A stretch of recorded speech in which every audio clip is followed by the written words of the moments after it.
Friends, welcome back to Backtracks Reacts. If this is your first time here, please make sure to come back so that intro checks out.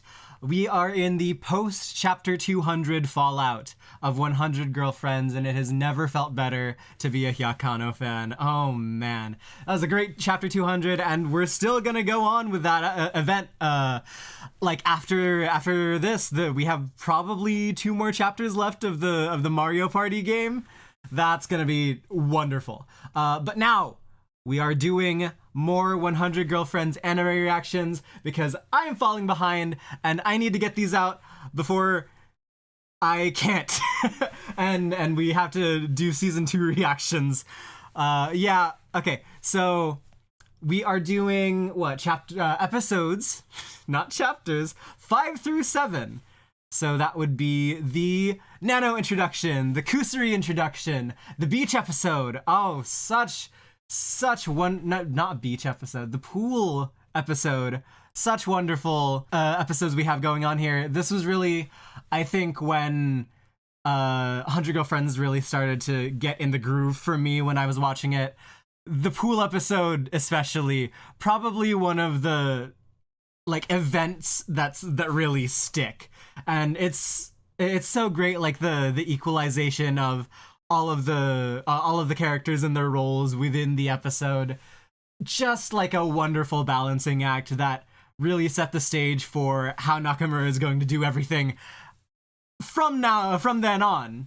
All right, so let's get to the tier listing. I figured out how to do my whole thing. Actually, this screen for tier listing. Yeah, I figured out how to change my setup up so that it requires the least amount of effort on my end as possible, because wow, was I creating some unnecessary fucking work for me to do. And that is why episodes 2 to 4 have not been uploaded as of the point of recording this. I need to get more reactions out of the way so I can really just get in the mood for editing that last bit. But hopefully, since I have gotten rid of some of the workload, things are going to happen much more smoothly from this point on. All right, so what do we have for tier lists? Okay, so I have a few. No, yeah, I think I'll do those 3. I'll just do the ones that are next. So this one is, how funny silly are they? How funny silly are they? The top tier is going to be the 100 laughs every chapter they are included. All right, and then next up is going to be consistent bits. All right, and then next one we do a bit of trolling. And then last and least, sorry guys, not funny, didn't laugh. All right, fucking tier maker. Okay, anyways, got the Love God is fairly funny, I would say. Not a consistent bitter though. Like he has his moments. I'd say the anime does a lot. It has the anime does a lot for him because he can have like a wonderful old man voice actor just riffing off the lines and saying things in the most like egregious scream of all time. So I'm gonna put him in and we do a little bit of trolling. We do a bit. Rentaro, oh man, is he funny? I think he's very wholesome. Him being funny is not something I look too much towards, but when he's funny, by God, he has the funniest fucking jokes in the entire manga. I've been wearing a Frieza costume this whole time. DJ no smoking under 20, which I will contend that joke is better in the Zune scans than the official translation. Because the shirt is so much better translated. I'm gonna put him in consistent bits, even though he's actually less consistent and just like he gets the laughs out of me. Oh man. All right, okay. We've gone over some of the highlights. I think we can move on to Hakari. Hakari, like, I already do the I'm wet right now thing. What can I say about Hakari? Is she like the funniest motherfucker though? I'm going to put her in the consistent bits because she is funny, but I might just be like basking in the sun of the I'm so wet right now bit. Like, that might have been my favorite bit from her, and we haven't crossed that threshold since. Yeah, okay, so like it's just the nostalgia talking, maybe. She's been pretty funny. Karene's just fucking funny. She is hilarious. Like, friends, I have to show you something. Momi. Chapter 70, Momiji-chan's Fondling Festival. Where the fuck is it? Chapter 70, Momiji-chan's Fondling Festival. So we have a lot of characters who have developed a lot in their central bits. Karne is something fucking else. We have a lot of girlfriend chains. Like, you can proc a lot of like girlfriend reactions based on like one girlfriend does one thing and then they just all react to the thing that was done. Karne is the only one. The only fucking girlfriend who can proc a chain off of herself. Off of her own bit. With no setup from anyone else. I don't even know if I can call this straight manning. She calls herself on something that she said. Okay, anyway, that's my justification for Karane being in the top tier. Shizuka's also going up there because just by virtue of her being small and with a limited vocabulary, and sometimes she has sunglasses on, of course she's going up there. She's hilarious. Nano, would I say not funny, didn't laugh? Because she gets a lot of, like, laughs because she's not trying. I think I would say not funny, didn't laugh. But, like, that's as a compliment to her. It's not like she's not funny because she doesn't, because she isn't. It's because she's not trying to be, and that's okay. Kusuri's actually kind of fallen off a little bit because there's like less room for her drugs, and now with Yaku, she has kind of been relegated as a character to a bit more of the like the granny's little girl role. So we do get some fun character moments. The volume extra, like Usa-chan snuggling next to her. That was very cute. But in between here, I'm gonna say consistent bits, because all things like considered, she's pretty funny. Hahari, oh god, Hahari. Well, we know where she's going. Hahari's just funny. Hahari's funny as fuck. Like, yeah. I'm glad she's mellowed out a little, but like, her last silly showing practically got an alien race to start obsessing over kissy wissies. So there's that to consider. We're gonna move on. Kurumi. Kurumi, I don't think she's like the funniest character. She can be in consistent bits. She's also a straight man, so like that's a coveted role in the family. We don't have too many of those, and she's definitely a really good one of them. And also, she has the other side where she folds whenever there's food involved. So, yeah, she's kind of proto Nemu, like those characters who have a switch, Kishika, all that good stuff. Kurumi, when was the last time? When was the last funny bit I remember from her? Oh, it was also from the volume extras in the Disneyland Jade chapter. Like she's sleeping and she's just like, I can't not eat all of this. She's like, you can still eat. It's a good bit. It's a good bit. May does a little bit of trolling. She's not funny. But a lot of her funniness comes from the willingness to serve, just being taken to the extreme. Not, I think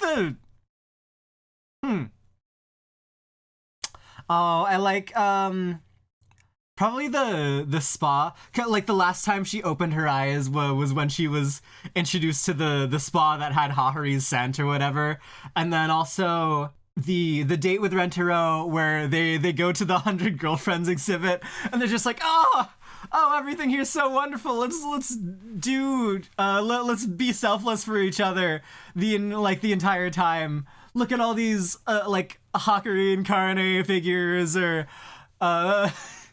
look at this gift you can buy for Hahari. She's a good maid. She's a good maid, and that is the core of her silliness. Iku's been a bitter from the start, so I'm gonna put her in consistent bits. I wish I found the Kitsui a little bit more funny, but she's right up there. I'm sure that also gets helped by Rie Takahashi's delivery later on, where she can be like Karane and elevate the single bit a lot. So I'm here's hoping that happens. Like she makes it a little bit more funny with the delivery each time, but she's definitely up there. She's the go-to. When was the last time I found Iku funny? I'd say probably with the alien, but she wasn't like a standout GF in that chapter. Like Saki was definitely a standout interaction with the alien in that chapter. Maybe when she found out Mei was holding back when Mai was introduced. That was a long time ago though. Oh man. No. The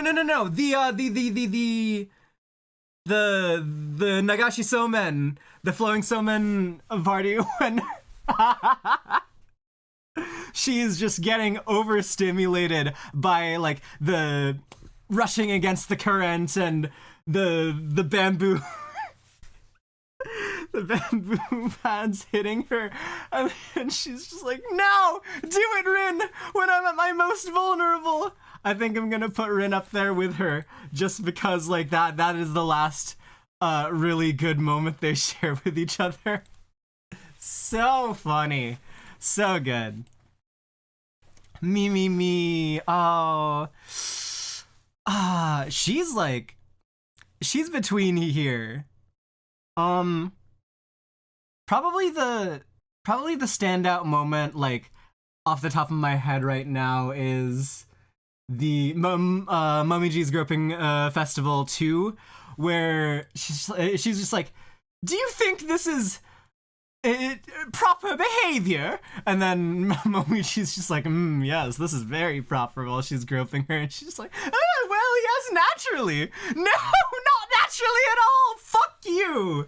Momiji, like, Mimi if she was unnerved.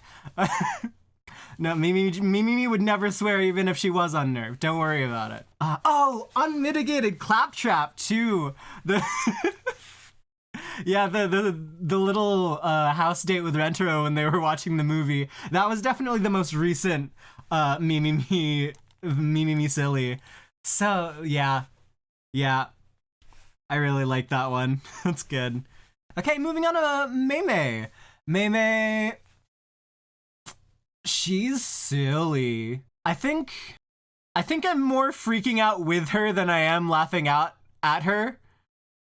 Because as stated beforehand, Mei by Panic, a fucking disaster of a century.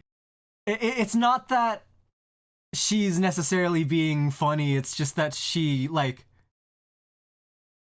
sees a lot of beauty in the world and has to react accordingly to it, and it's just that her face is naturally funny.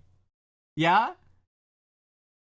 Like she flusters, she naturally just, she has good faces. I like her face. Chio, probably the least funny to start out. But when was the last time I found Chio funny? Uh-oh. That's not good. Well, we have her most recent contribution is the meme, like, what in the world am I looking at right now? That meme panel. But other than that, she's not exactly all too funny. I don't actually remember a time where she does a bit. It's like even the Gap, when they were doing the serious drinking party, that was like Chio's personality was like the switch is flipped, and so she becomes the laughing drunk. And that's literally because she doesn't contribute to bits all too often when she's sober. And like she's particularly susceptible to like under the influence laughter. We have that in with Kusuri's makes you laugh the fuck out drag, which completely didn't affect Akko. So I'm gonna put her in not funny, didn't laugh. I would say this time for lack of trying. She doesn't try to be funny. Natty, well, you know what? She gets put in the top tier. If she was translated directly from the Japanese, she would be an incomprehensible character. Oh man, that would be fucking hilarious. Yeah, I'm gonna stand by that. Natty, just too many instances to count of her being funny. Like every single misunderstanding, every like, oh, I'm gonna say this and then I mean this, Al Grande Madre, just bad translations like that. She's just wrong about a lot of things, and that makes her silly. Just a silly woman. Okay, Yamame only really has the one recurring bit, the this is a living thing too. She also does get scared by fire, but it doesn't happen as often as probably Nakamura even like has the potential to make it happen. I have no clue. Cause like if Nakamura wanted to make more fires happen in the manga, that absolutely is within his wheelbarrow. It's just that he doesn't, so Yamame doesn't react. I'm gonna put her in We Do a Bit of Trolling. There are some funny bits with her. I like her kind of serious, like, dumb face. It's kind of akin to Iku's. It's like, but it just kind of processing, or maybe not even processing what someone said if it's too much for her to comprehend. Yeah, just like that. Huh? The what? It's good. Momiji, right up there. Of course. Like, things that come to mind. Her referring to herself in the third person. Even though that doesn't translate all too well. All of her interactions with Kurumi, it's like, oh, and the Gropergy chapter, like the plump, flying female bodies. Just incorrigible, that one. Oh man, Momiji, what do you do with a Momiji in your life, really? And she is the catalyst for the greatest fourth wall break in all of fiction, like meeting the author, meeting the artist, and going to fucking massage her shoulders. Yaku. Let's see. Yaku's pretty funny. I don't think she's as funny as Natty, even though they kind of get paired together all, like, pretty often. Do I find Yaku all too funny? She doesn't try for it, but she is that funny. Like her trying to make sure she's not going senile or not recognizing any loan words. Those are good, especially because they play off of some other girlfriend's strengths. Her kind of wandering into situations which she has no right or reason to be in, like walking into the Fall Guys chapter just accidentally because she was short and she did not know what was going on. That was pretty good. Her just not being that well versed in antiques, that made for a funny chapter, and also a good like retread joke when Yaku, like, in the volume extras, really praises Hahari for buying that authentic vase, which we know is probably not even true. It was just expensive and on Amazon. Actually, no, yeah, now that I'm thinking about it, she goes down to we do a bit of trolling. The running bit from the sports festival, that's practically it though. Yeah, Yaku gets to go down here. Kishika has a consistent bit. Of course she does. She does go funny places with that bit. I think that's enough to justify her being up here. Yeah, oh no. I said Karane was the only girlfriend to have, like, a chain off of herself. Kishika, when the body swap chapter happened, oh no! When Akko swaps with Kishika and pets like the little baby, who did she swap with? It doesn't matter. When Akko Kishika pets her, she's just like, "Mommy Kishika?" Just like, no, that's you.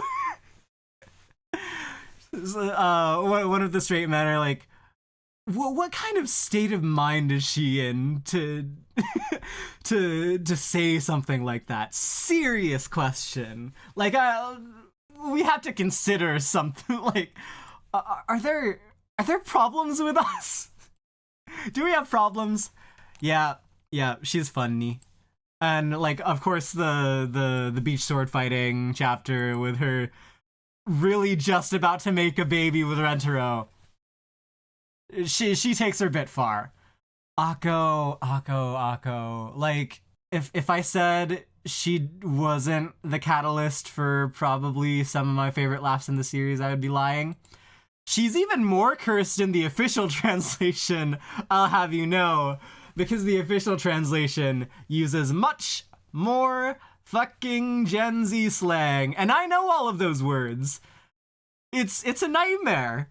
Yeah, Akko, practically just any time something comes out of her mouth, like during the Nagashi Summon party, when she loses her chopsticks, she's just like, no, give me my chopsticks back. You're sooning my dere, obviously, like, one of my favorite translations in the entire series. Zinscans just made that joke from nothing, and I'm sure the official scans, when they do it, it's not even gonna come close. It's just gonna be standard translation.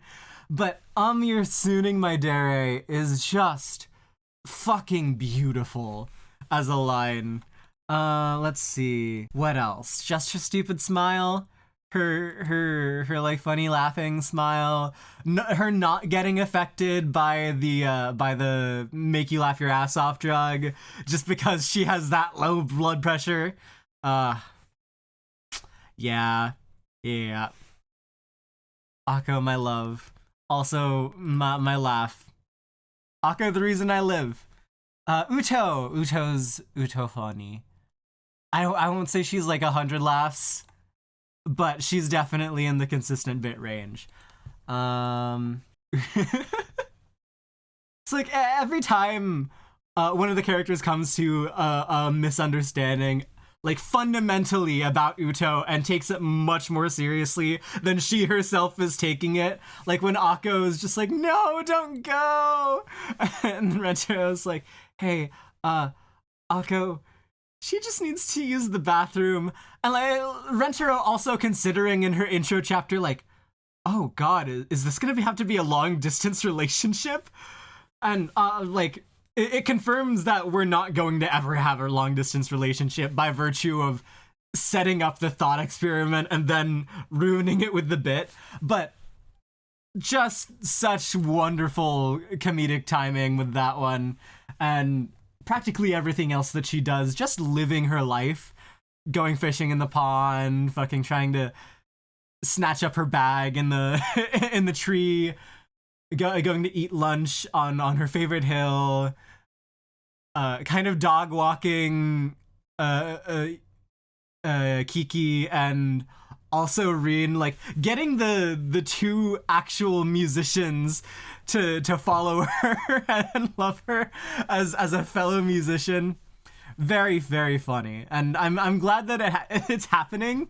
She's like she just gets all the credit that she doesn't need to from the people that should least be giving her credit.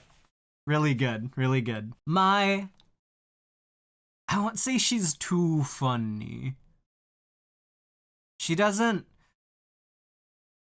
strike me as... No, yeah, I think the funniest bits for her recently is like anytime you see a daily life chapter and like the mini story's title is fairly long, you're just like, oh, that's a my-centered thing.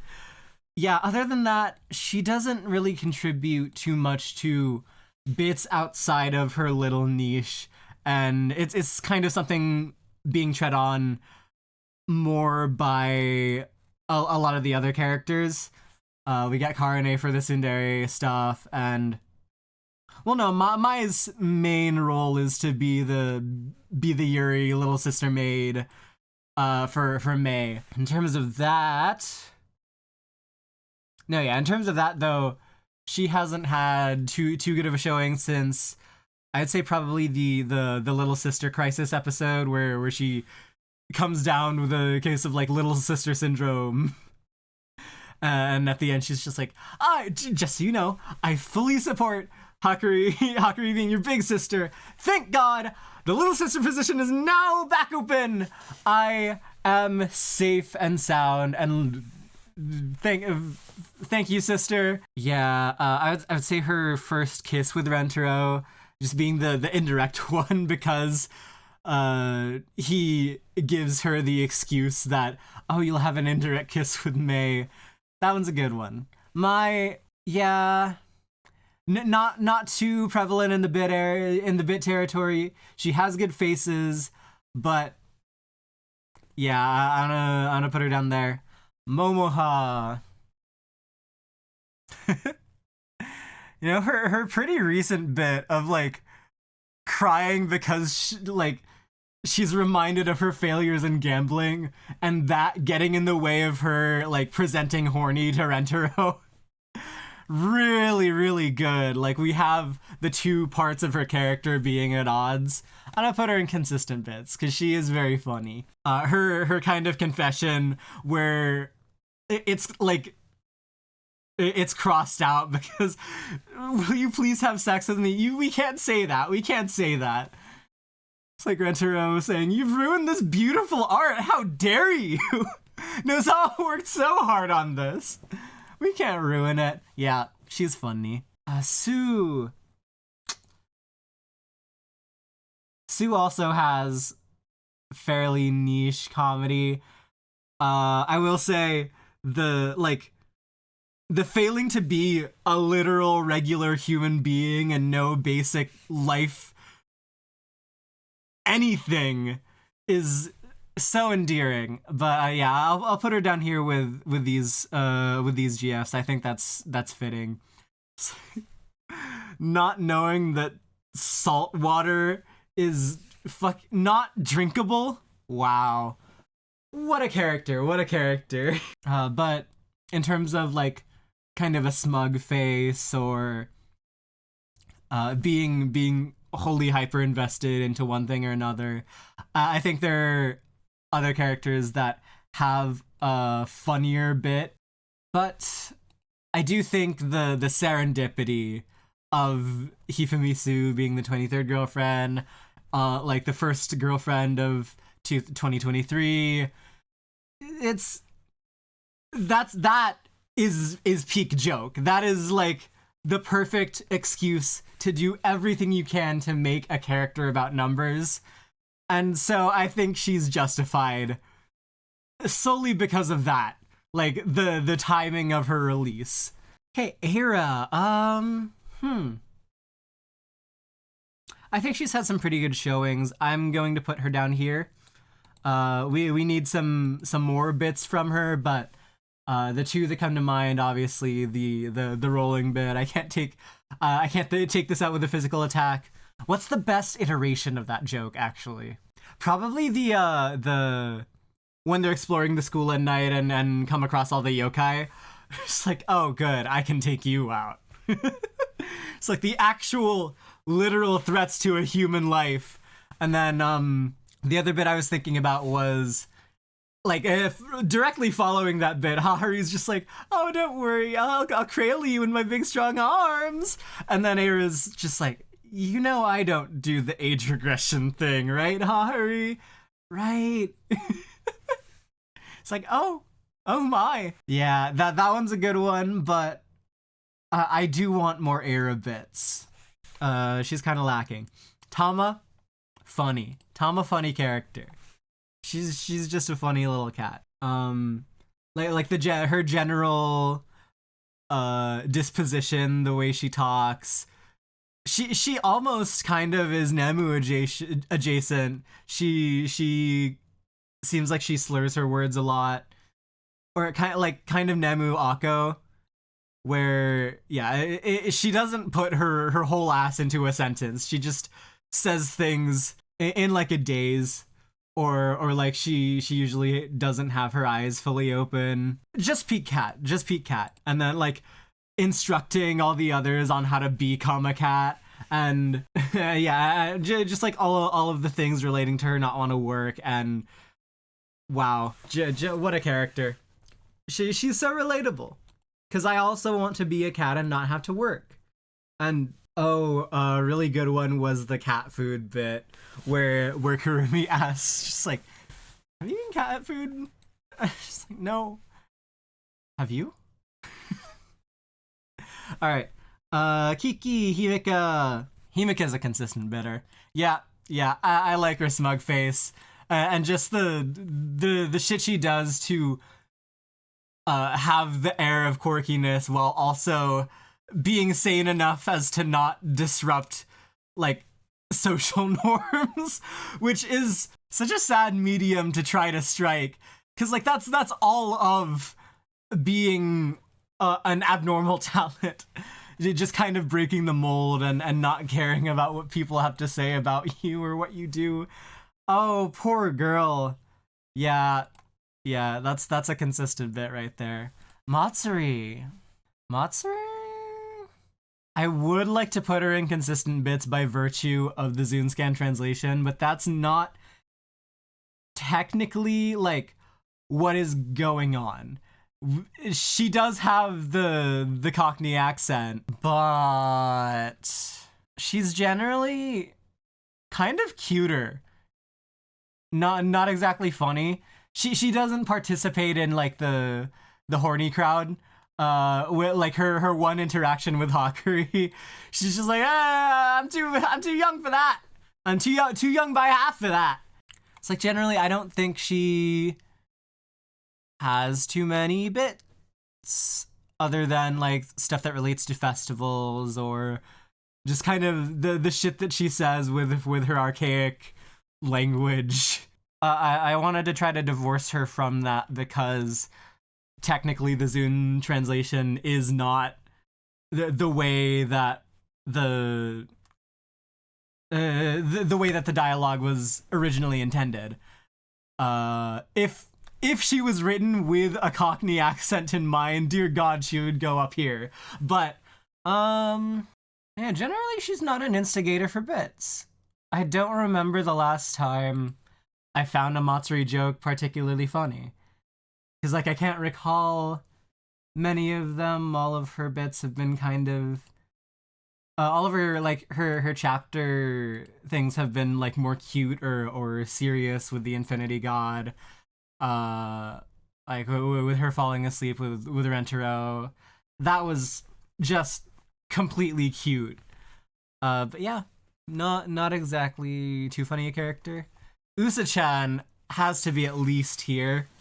The shit she's done already.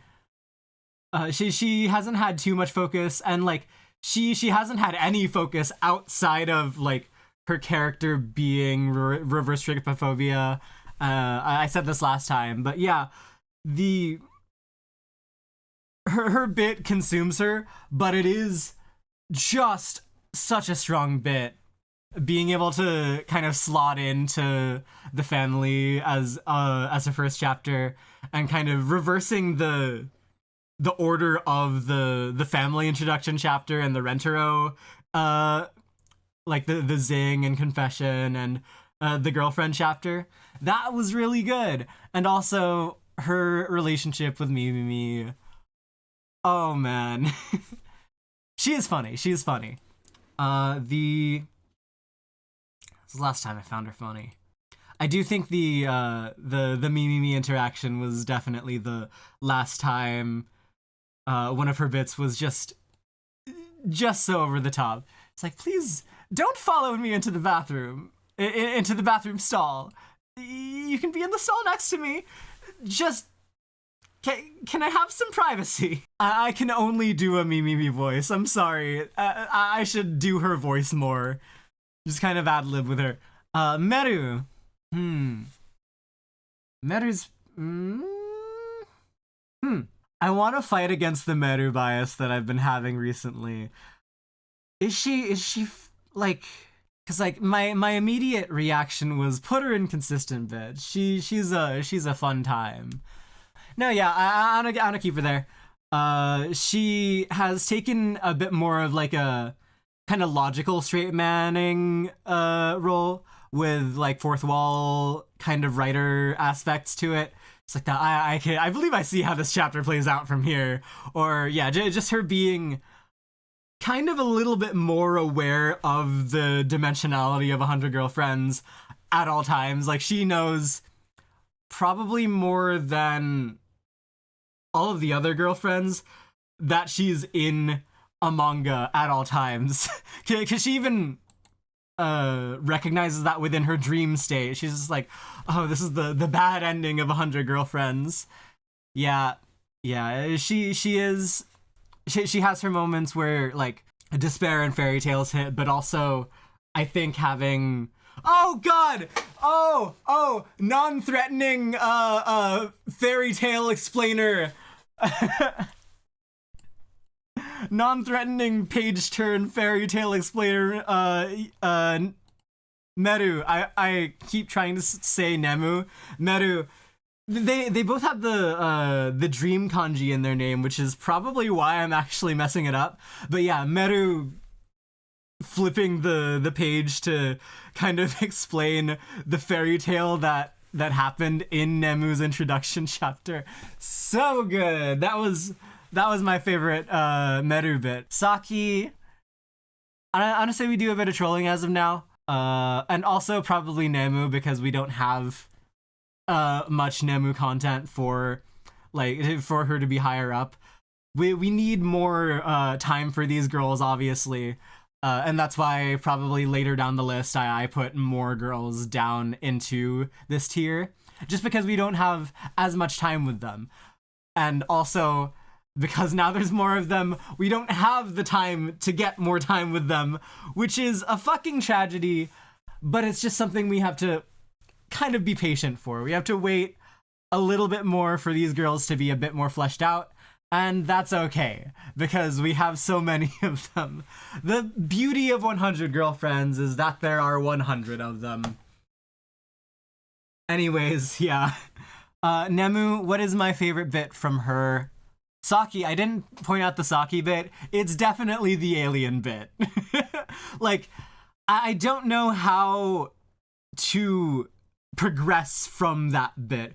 It's just the apotheosis of her character, where she is faced with a conundrum and unable to work this out in her brain. She just kind of bugs out and tries to go at it from any angle. Nemu, Nemu. Nemu, I think this is kind of understated, but the when she says, "I've slept in every single movie theater I've ever been in," that's really funny to me. Just like, every movie you've ever watched? Wow, what a terrible existence you lead. You're like losing out on the shit that you paid for. You might as well not even go to the movie theater. Oh, that poor girl. Yeah, just the implications of her not being able to watch the things that she wants to watch. At least consciously. Subconsciously she does, and that gets translated back to her, but she's just like, I slept in every movie theater. Oh, woe is me. It's really good. Okay, to the episode now. All right, here we go with episode 5 of 100 Girlfriends.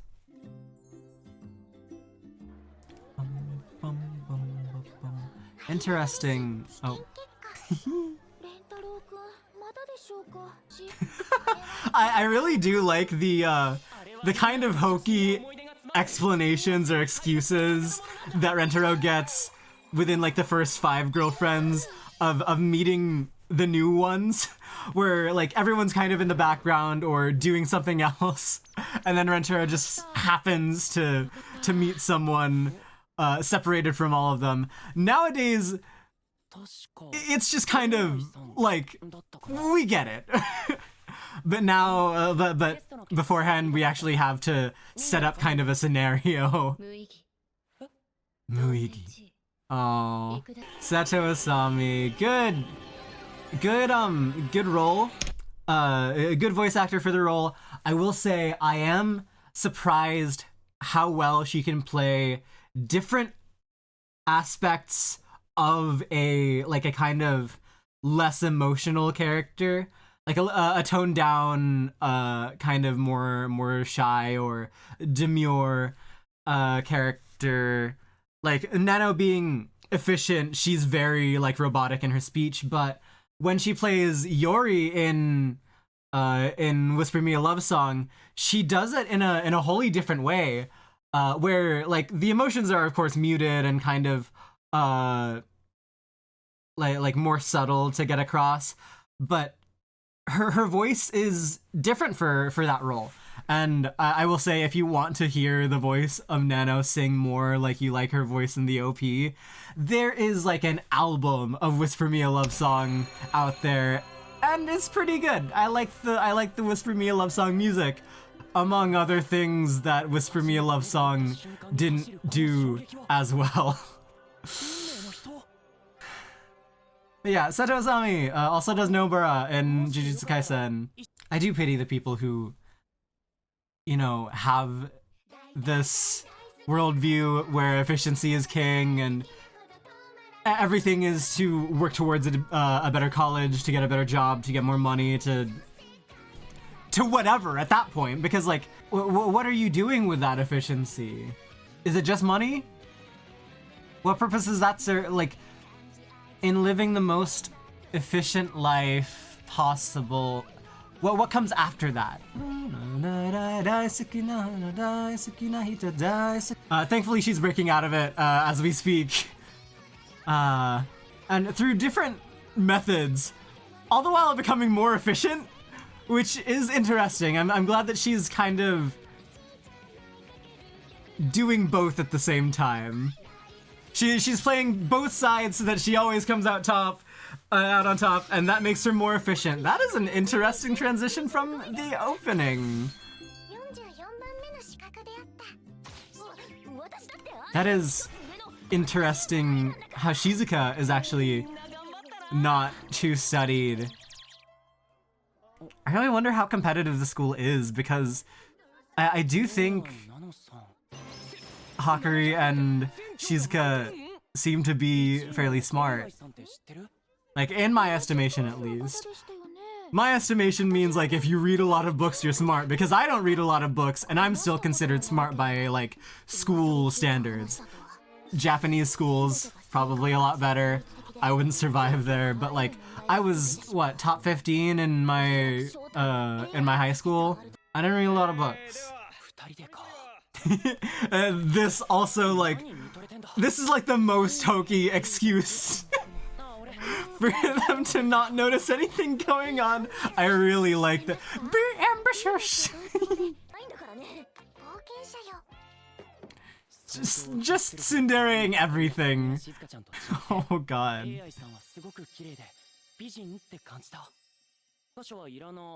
Oh, I like the hair. Retreading practicals is a waste of time.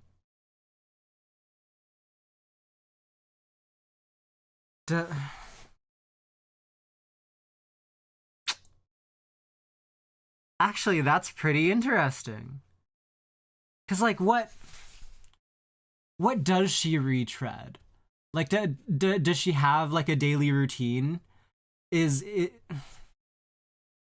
the steady accumulation and build up, say like from like Kita's worldview from Haikyuu, not from Bocchi, Kita Shinsuke's worldview from Haikyuu, like the steady accumulation of everything that you do over time is what your life is made out of, and what you can safely express as talent and confidence. And what does she have that, yeah, what new does she have? Because she's not learning from this class other than doing the practical.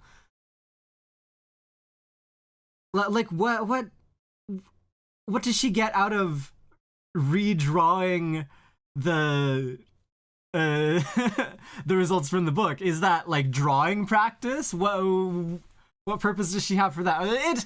I'm not supposed to look into this as like super analyze this as much as I am. It's just like the efficiency brain of Nano it's interesting to me, because like I can't get it. Mostly because I'm not efficient in anything I do, but also because that's so much of life is inefficient, and having to come to terms with that is such an integral part of Nano's character. Like, it's going to have to be an integral part of Nano's character going forward, and she's already kind of delineated that in terms of like love and interactions with people. Now I really wonder how she does that within herself and like the life that she lives. Like, does she accept that routine is more efficient than like not doing things? God, I have no fucking clue. Okay, anyways, I really like her anime design. All side characters in the background. We love them. We love you guys. Oh. Thank God 100 Girlfriends was created before the AI disaster. Fucking. Like, I can forgive Nakamura.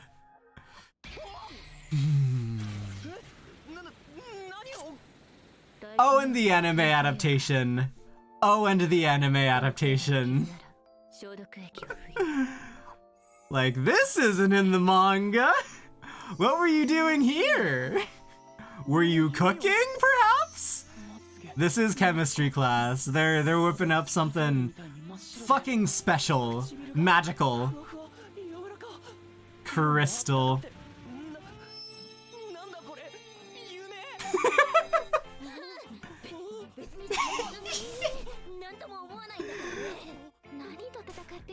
Oh, I love that this sets up the bit with Kiki like searching for abnormalities in all of the girlfriends, and Rentro's just like, oh, you're gonna make it look like you like oxygen. She's like, it's not like I like oxygen or anything. Oh, Karane. It's like, what kind of life do you even... What is it that Hakari says?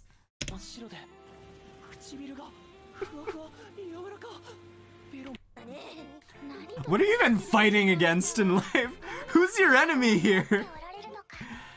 It's her. It's her. It's also the external tsundere factor.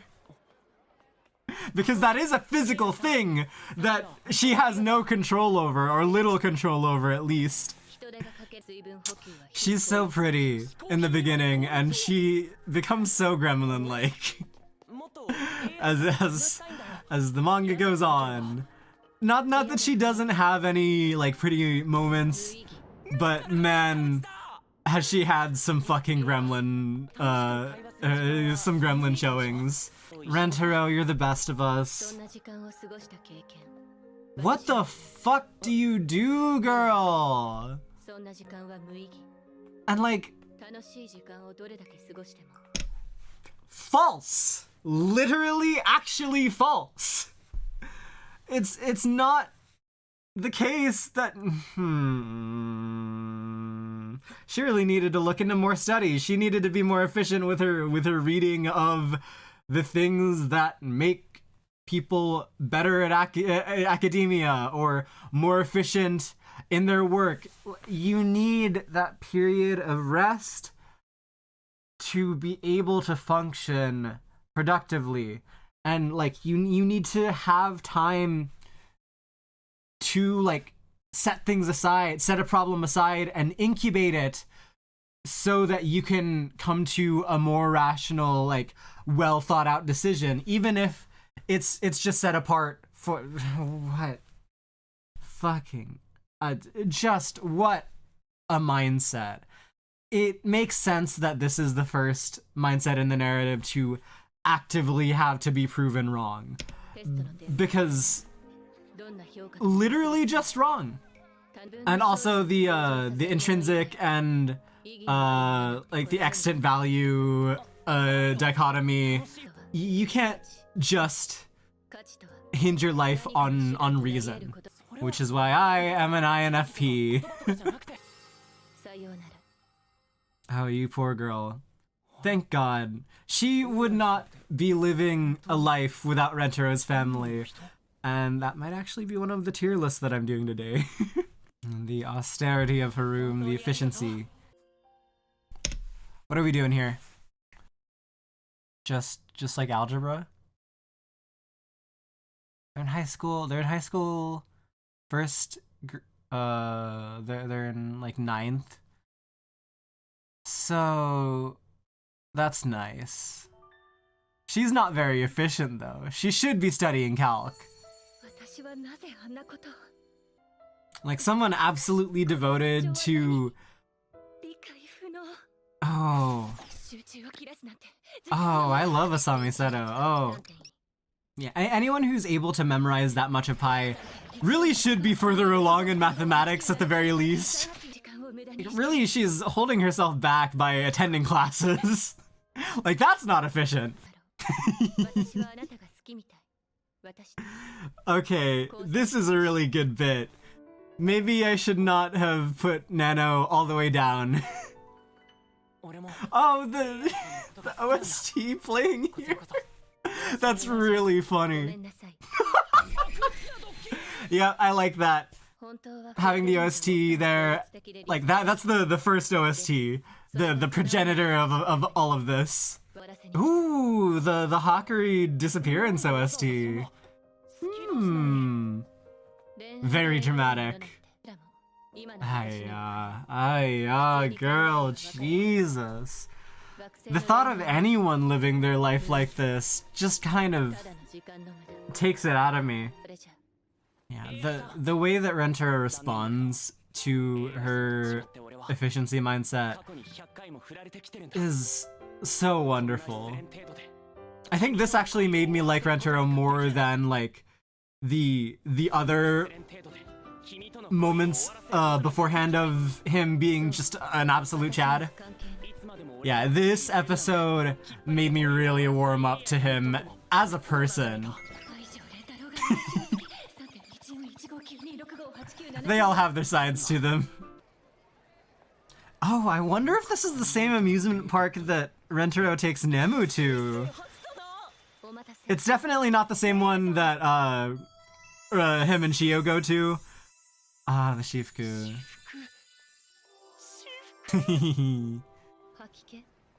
I guess that's as good as a translation as they're gonna get. Maybe it's the one that Rentaro, Yaku, and Kishika go to, though, actually. Oh, that's a fun face.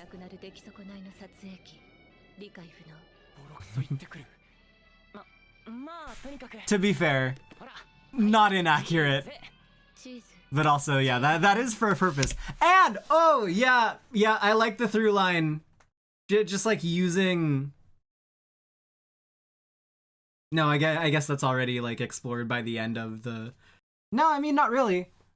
Using an outdated, archaic, and by today's standards, practically useless tool to be able to portray the value of things that are useless. Really, really good through line. Oh god. VLC.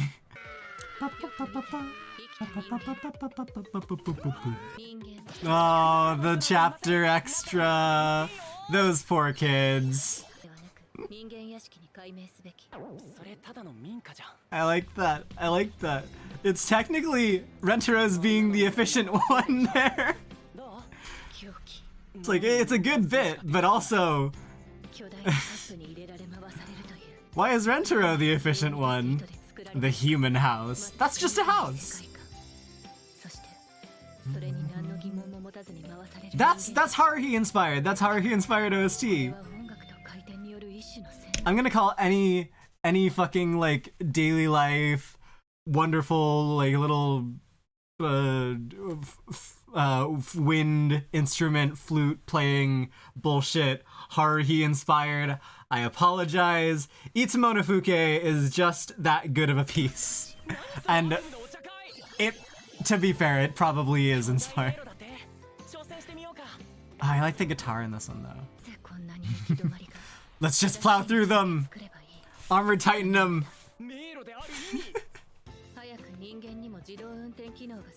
That I agree with, but also ethical concerns. Would we? Is the question there. Oh, that's what gets me concerned about her efficiency mindset. It's like it's going to undermine a lot of the thinking that we have to do in order to get where we want to go. Because to fully map out like the inner mechanisms of self-driving cars or anything like technologically advanced or efficient, we have to address the like we can't just do the if crash no bullshit. We have to actually think of every single like scenario, what to do if our calculations were incorrect, like plan for the things that are outside of calculation, that like you have to factor in human error, and practically you can't do anything It is the it is the W.K. Clifford. It is a sin to do anything without the proper knowledge of what you're doing. Bullshit. Like, making a choice without being properly informed is a sin. Which I hate. Because we're gonna go into philosophy. Let's go into philosophy. So, W.K. Clifford. It is a sin to commit an action without knowing, and taking responsibility for the things, the repercussions beforehand. Yeah. So practically, what he's saying, ignorance is a sin. He gives this example of the owner of a ship going to ferry a bunch of immigrants over to a different country, and he claims that say the ship crashes and all those immigrants are gone. The ship owner, he knows of some faulty mechanisms within the ship, and even though he knew that those mechanisms weren't up to standard, he goes ahead and ferries them anyways, and because of that, he is responsible for the weight of that sin. But also, even if the ship hadn't crashed,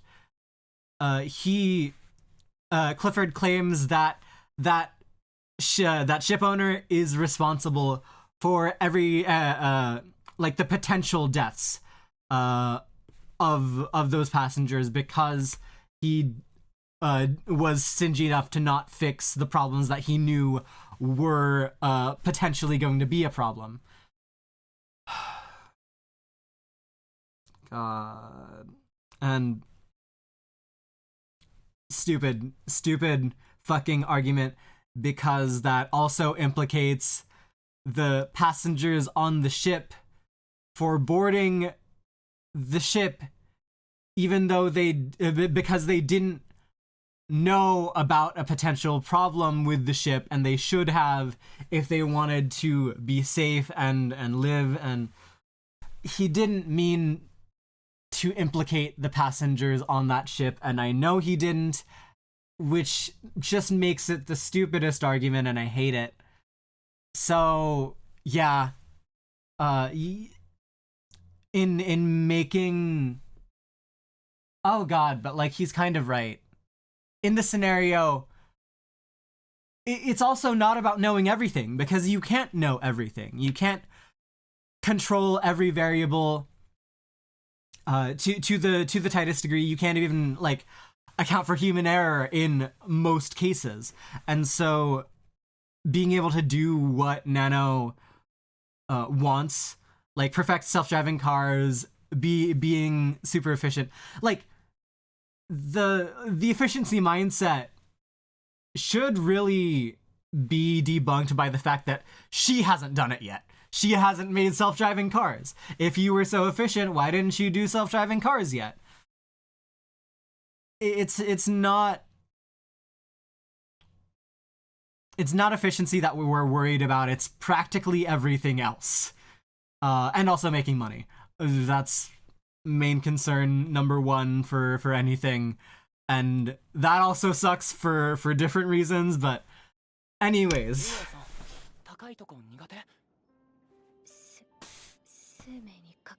No. Reminded of pausing 5 seconds later, I'm reminded of a quote from Adachi and Shimamura, which makes this the second time I brought up Adachi and Shimamura for 100 Girlfriends reaction, which, to be fair, makes sense because I read like the first 9-ish volumes fairly recently. It is the give me one reason to do things and I might not, but give me 2 pile-on reasons to do things, and that's that's when I'll start thinking it's worthwhile. Wait, no. Does that sound weird? she has just the most interesting mindset of all time. I love Shimamura. The swaying.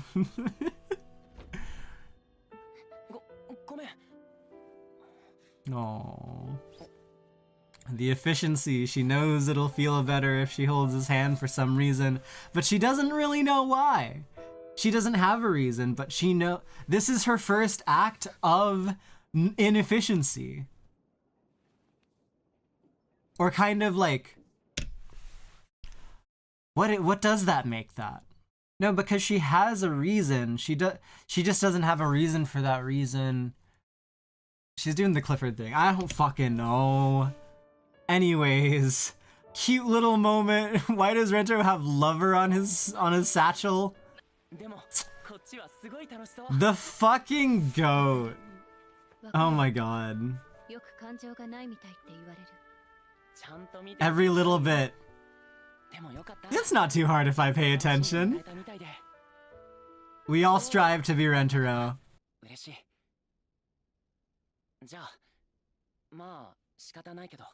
Well, wonderfully executed plan by Rentaro.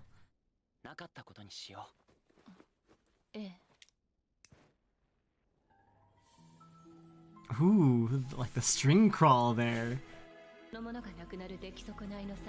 That flawed device will fix you. This flawed family will fix you, Nano. Oh, I'm getting emotional. I don't know if it's because I'm tired or just like, this shit just hits, you know? And knowing that Nano has been steadily growing from where she was, it just makes me happy.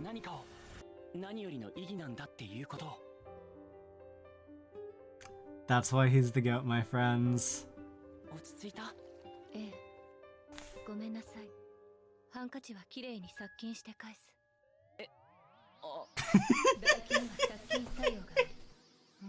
Really good pacing. And that part of the song with a little bit there.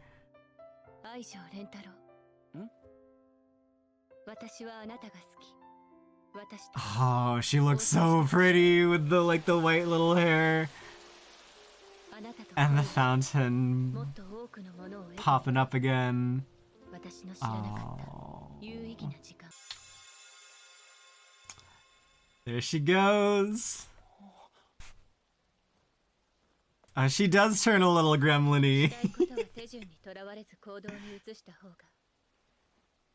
Ooh, that hair. Wow. They do be cooking with the art. Hunter with a little smile. It's like, I've accomplished something of value. Of great value today.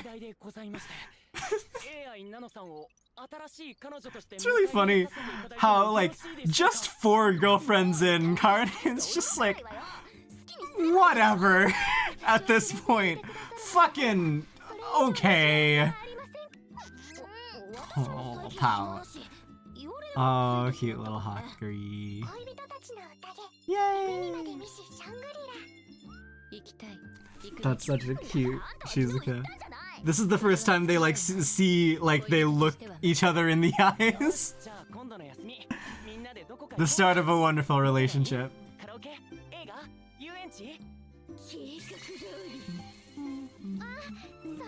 Oh, she planned that shit. Good girl.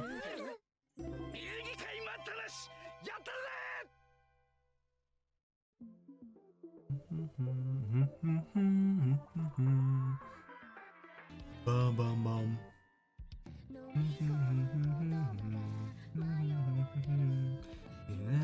She sang.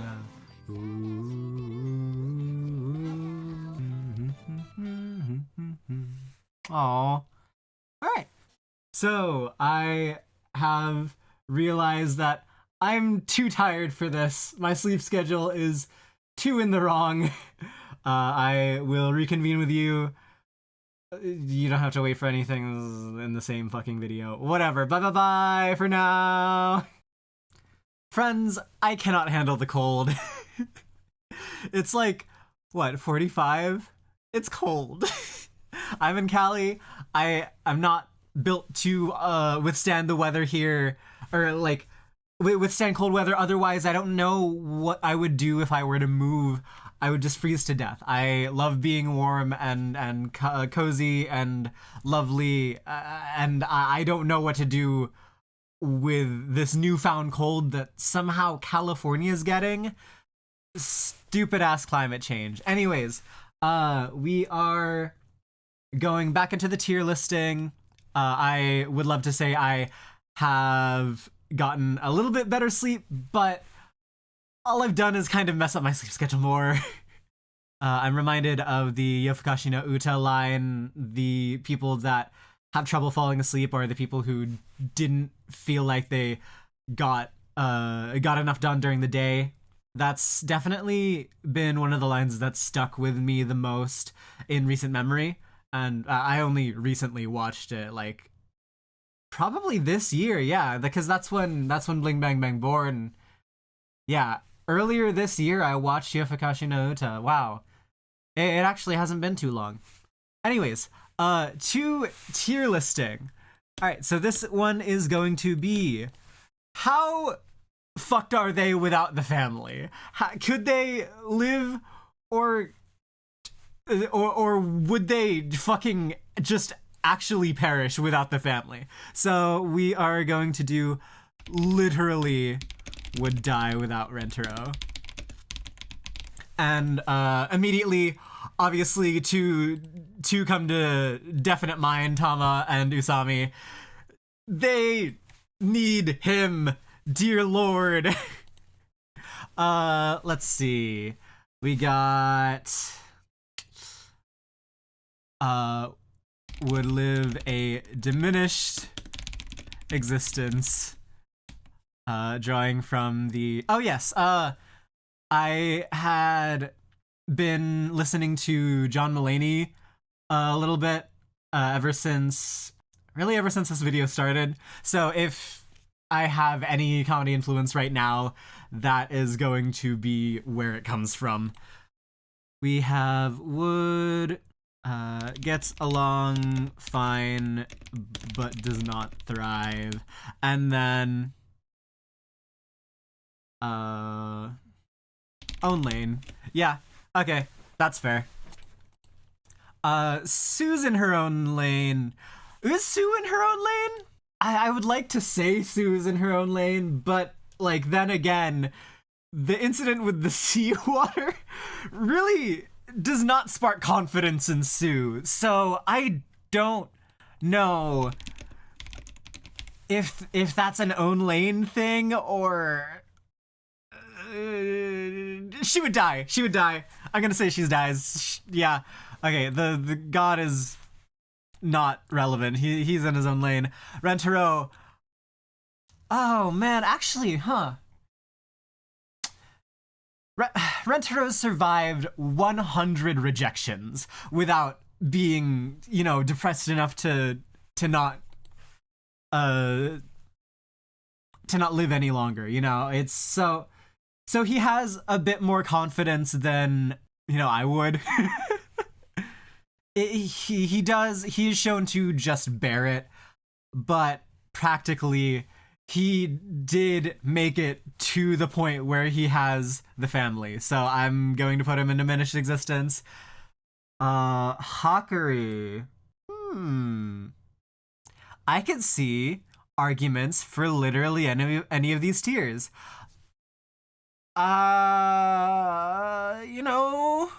actually gonna put her here. Because as bad as a mom as Hahari was, it didn't become like a life-threatening problem until Hakari went out with Rentaro and had the guilt of the whole house escape. And any other potential romantic partner probably would have gone further with her already. So let's be honest, Hakari probably would survive. I think, without Rentaro, She zings with Karane. She's fine. She's doing well. Karane, I feel like she would live a diminished existence because that's harsh. To have to live with. She has a loving family, of course, and that's a big support system already. But not being able to exercise the dairy part of her, that's like half of her entire personality. So there you go. Yeah, especially with someone who can take it, all the physical abuse, like the getting suffocated trying to fish for a kiss. God. She's funny. She's hilarious. She would live a diminished existence without Rentero's family. Shizuka, I think we know. I think. Oh man, but like, without Meru, she doesn't have a goal. She doesn't have like an overarching goal. She doesn't want to become better or like strive to do anything other than, live on, have friends.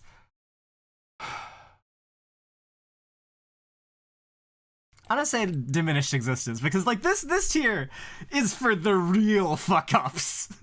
Like, you have to actually be dead without the family if you're gonna go in this tier. So Shizuka can live on. Shizuka is okay. I hesitate to say that, but I think she's gonna be fine.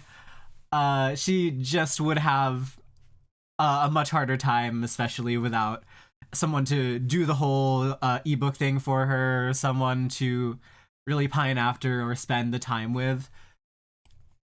And especially without someone to spark that creative fuel within her, such as Meru. She's such an important part of her growth. Nano is a diminished existence at the very least. I talked about Nano last episode, and yeah, just like that kind of mindset leads so much nowhere. Yeah, I'm gonna say diminished existence. That I think that's absolutely fair. Kusuri. Well, you know what? Kusuri's kind of in her own lane. I think she's pretty independent. Like, if she doesn't get with the family, she goes overseas to do her research thing, and she thrives making drugs, probably destroys the world. That's fine. Yeah, she's in her own lane. It's just that this is her wonderful group of friends that she couldn't live without with. But she has like everything going for her. She has a nice family. She loves her granny. She has her job. Just like the thing she has passion for. She can meet friends along the way. It's just that this was a really good friend group for her. So yeah, she's own lane. Hahari quite possibly would die, but like she's treading her own path. Yeah, I'm gonna say diminished existence. Obviously, we have. It was fun to retread the old Hahari for chapter 200, and I guess the following chapters when we're getting those. But yeah, it's not entirely. She has Hakari, and she definitely loves her enough to kind of make her world. But yeah, there's a lot missing without Rentaro and the family, especially just like having that community, even though it is kind of a crutch for her, like psychologically.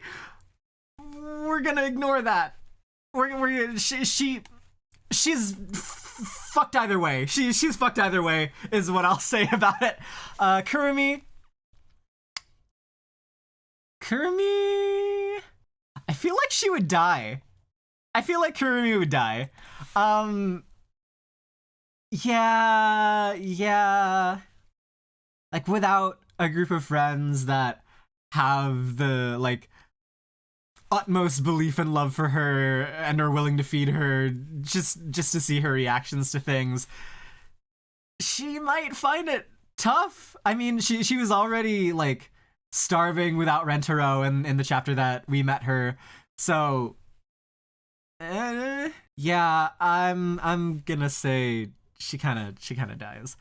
May is in her own lane. May can survive off, it's like pretty much strictly on Hahari and her vibes. And like it's not like she doesn't dedicate herself to the Rentaro family. It's just that she has a master, and that kind of really isn't preceded by her role in Rentaro's family. So yeah, she kind of slots in very well. She's in her own lane. Iku. Iku gets along fine. Iku has a wide strike zone. She can find like sadistic people outside of Rentaro's family, and she can find. She can just wait for the rest of her sports team to come back. She'd be fine. Yeah, she just needs to find people like Rin, and of course the family was a vessel for that happening. But it's not like she has a small like niche like that. Stoicism, masochism, pretty wide range. Also, baseball, a very popular sport in Japan. So, she can strike a lot of common ground with practically whoever she wants, and I'm sure it would be very rewarding for whatever say, like person who would like to slap her ass. How did I start that sentence? Whatever. I'm sure it would be rewarding for them. Whatever. Mimimi's in her own lane. Mimimi would survive handily without Rentaro. She is like resourceful. She has her self concept. She like the actualization within Mimimi. She's completely fine. Yeah, I'm okay with that. She is just kind of already a well built character that just drags the rest of the family into her own shenanigans. Okay, Mei Mei. Mei Mei. Would she die? I don't think so. I think she would live a diminished existence. I think she's strong enough to where she is able to find that strong connection with friends other than Rentaro's family that supersedes like having to always be shy around people. She's willing to open herself up vulnerably to people other than the girls in Rentaro's family, and also obviously Rentaro. Do I count Rentaro as one of the girls in Rentaro's family? Kind of. For the sake of Mei Mei, I do. Anyways, Chio. Chio's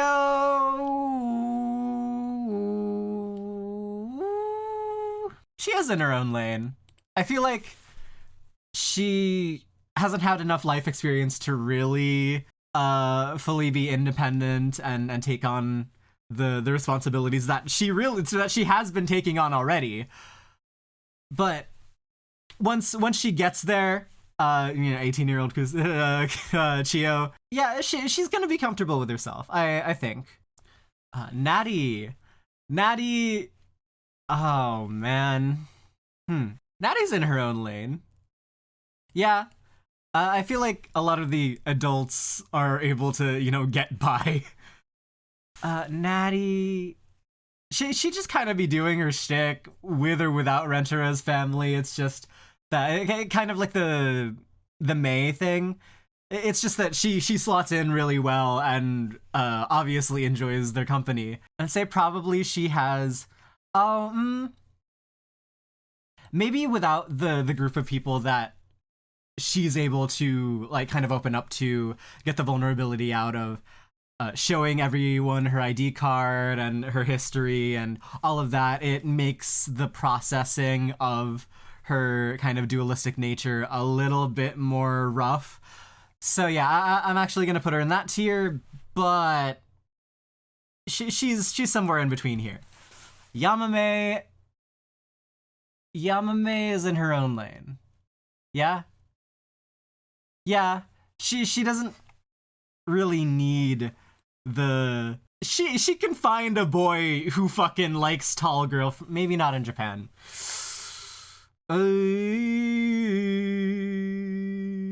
Okay. I'm restructuring my thought process here. Finding a guy who wants a tall girlfriend in Japan and also would be willing to get into gardening. Yeah, all right. I'm fine with that. But yeah, Yamame, generally I think she's fine. She has kind of like a good self-image. Maybe factoring in the fire thing, she might not be doing as well as these people, but she's fairly self-sufficient. Momiji, I really thought about her being like in her own lane. I think she is for the most part, because then I think actually a pretty similar tier list popped up on the Reddit like a few months ago or something, and then one of the comments mentioned that Momiji literally dies, or at least loses her ability to grope without Rentaro in the Gropergy chapter. So I'm actually gonna put her up there, which is so wild to me, because otherwise I think she can kind of fare for herself. She has her self concept. She knows what she's about, and like she knows how to get it. But yeah, specifically in that instance, it's too much of a temptation for her to grope, and yeah, the give me gropergy or give me death was literally at its boiling point in her gropergy chapter. Poor Momiji. Well, Momiji is also maintaining her role as a top tier in any fucking circumstance, so I guess she shouldn't be too like sad about herself. Yaku is in her own lane. She's an old lady. She's a young old lady. She can get her socialization anywhere. She has a grandkid that dotes on her, and she can dote on her grandkid. She's fine. She's fine. Yeah, because like all the things that she would want to do, like if she wanted to go to like the what is it even called, like the masseuse parlor, like the stone stepping festival or whatever it was, she can just go to that. She doesn't need the family to do that. It's just that she was there and she was able to invite Saki and Matsuri along. Yeah, she's okay. She's lived without them for 80 years of her life. She can go without them. This is a whole different tier list if we consider like what would happen if they were wrenched from Rentaro's family while knowing like that is where they're supposed to be in life. Because like not a lot of them would survive after that. Kishika would live a diminished existence. Yeah. Is that the puppet hand on her avatar there? Oh god. Oh no, that's I hope that's Rentaro, cuz that's a picture of like what her life would be without Rentaro's family. It is a diminished existence. Yeah. That is, yeah. I mean, she with or without Rentaro, she has the baby switch, but with Rentaro at least she can vent that. It's not like it's any better that she uses the fucking puppet hand and the ASMR recording. She needs them. she would drastically need them. Akko gets along fine, but she doesn't thrive. Like eventually she starts up her like little shop of wonders, but it's not like she's fully self-sufficient. She obviously wants to be in a good friend group that, you know, tolerates her slow acting, her slow talking, her low blood pressure.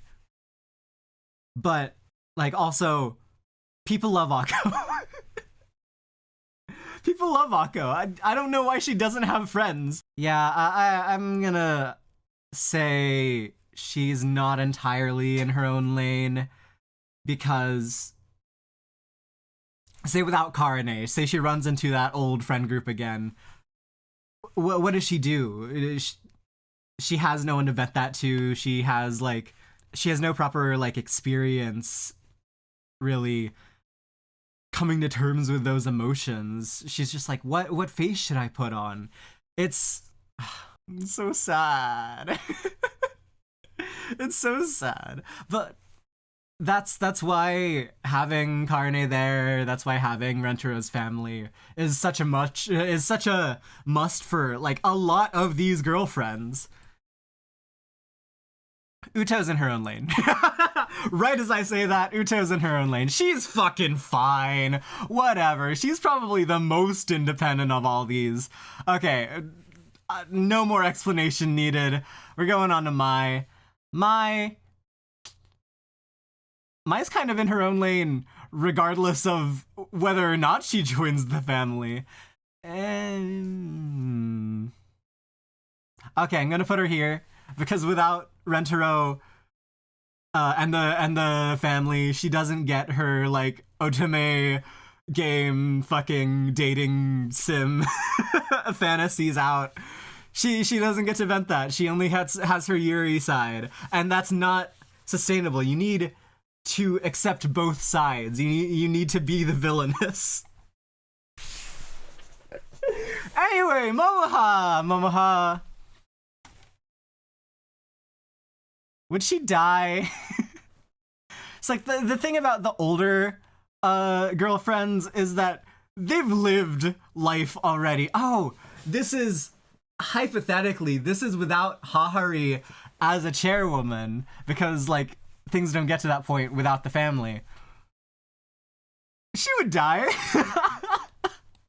Yeah, I'm okay with that then. Yeah, not having that support from Hahari, not wanting to be like a burden on the family, like staying at home, I think that is going to be accurate. Which is sad, but, you know, it's right. Rin, I wouldn't say she would live a diminished existence because there are a lot of people into violence out there. She just has to find the right guy, and she absolutely did with Rentero's family. And now saying the right guy fucking sucks. The right guy and 30 other girlfriends. Yeah, so I'm gonna say she gets along fine, does not thrive. She has, actual talent. Which a lot of these girls do, but that's a big strike range, kind of like Iku, where a lot of people can kind of get into what you're into. So it's not going to be too hard for her there. Era, I'd say gets along fine but does not thrive. And if she were just like a cool fucking badass capoeira student, capoeirista, that's the word, she would be fine. The not being able to take everything out with a physical attack shtick, that definitely bumps her up a little bit. Like not having the confidence to kind of go through life and having the friends and support system to talk her through that, like Mei and Rentero, obviously. Yeah, she doesn't thrive, but she can kind of, survive. I realize, like, I have a lot of bias towards Era in the regards of can they survive a regular life instead of Kishika, which is weird, maybe, but also it's backed up by evidence in the manga, like with Era beating Kishika because she couldn't turn her switch off. Anyways, Kiki's in her own lane. She's an idol. She can do whatever the fuck she wants. I hope she could become more of an abnormal talent, but with Rentero's family, I think she has a little bit more of that drive and instinct, but not enough to where she's not thriving. Like, she's fine. Matsuri. Oh, Matsuri. Matsuri's fine. Yeah, I think Matsuri is absolutely just okay on her own. She can man the stalls. She could do whatever the hell. She's capable. She's upbeat. She's cheery. This is actually a much nicer tier list. Like you see the distribution skew a little more towards they're fairly fine. Of course, the gods here, but yeah. So someone like Meru would also be in her own lane. She writes her fairy tales. The despair is a little bit concerning, but generally she's fine. I mean, she's not looking to off herself like off. She's not looking to off herself off the roof, but there's like the darkness to her that she's trying to fend off with the joy of fairy tales. It's just that she doesn't get her own fairy tale with Rentaro, which is sad. It doesn't thrive. I'm not sure, actually. I might change that. Having the self fairy tale to model after is pretty important. I'm not actually too convinced about Meru, so I'm gonna put her there for now. Saki, my friend.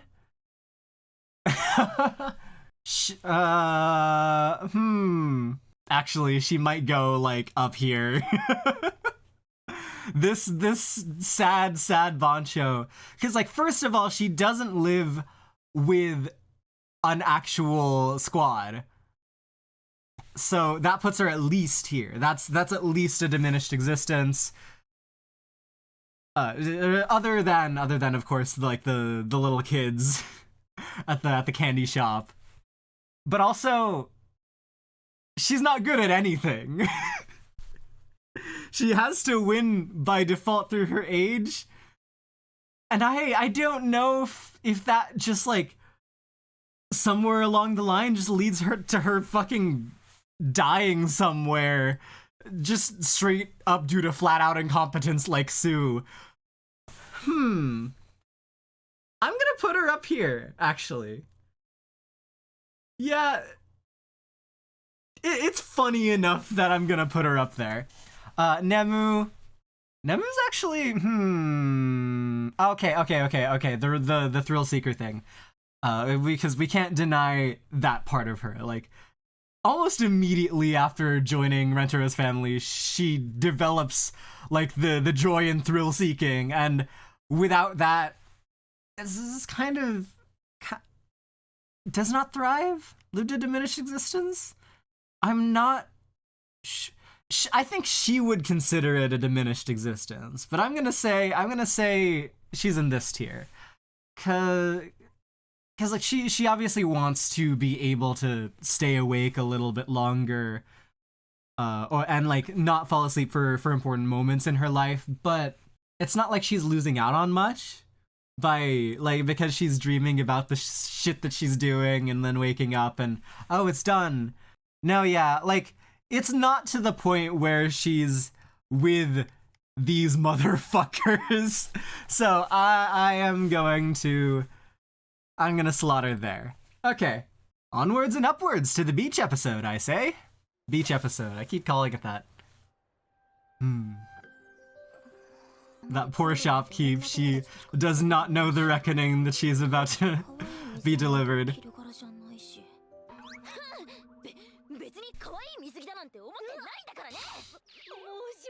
No! Oh, that's so sad. Is this even the one she goes with? I forget if that's even the one. Is that blue? Am I thinking of another key visual? Oops. Whatever, okay.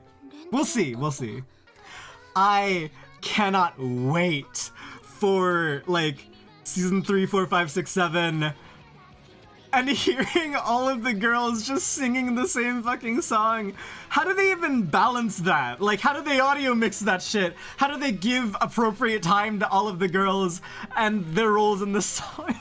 They're already having trouble in the second OP. Like, that is a clusterfuck already. It is Lucky Star level.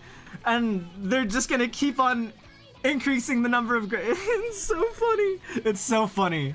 I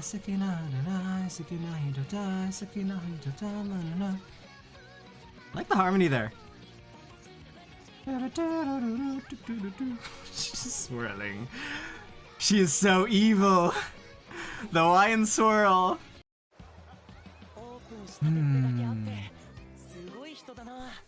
I don't think I've ever been in an inside, like, water park that is this decked out. You know, it's generally going to be outside.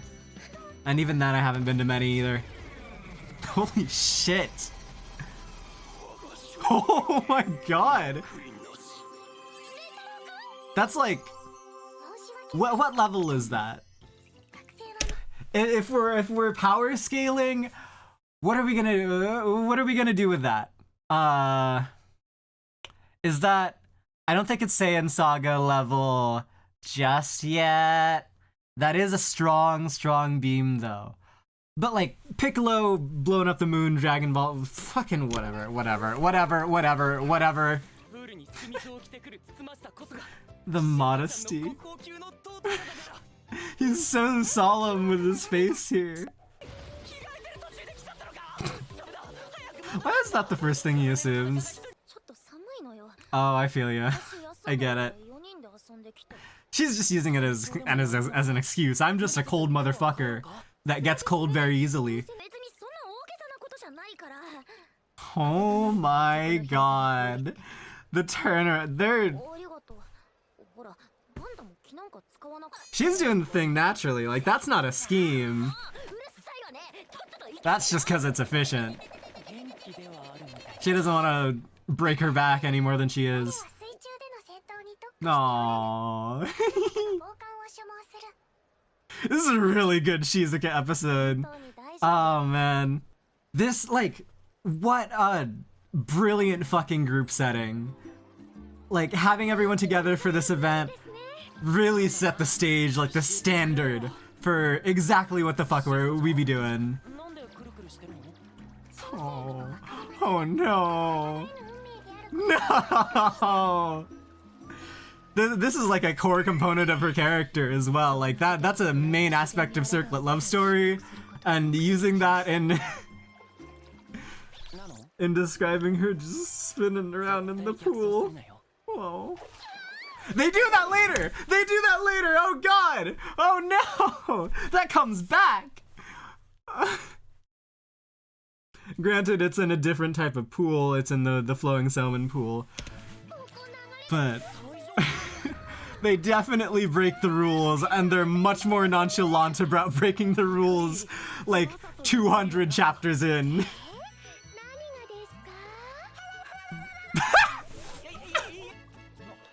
Touch my titty. Touch it harder.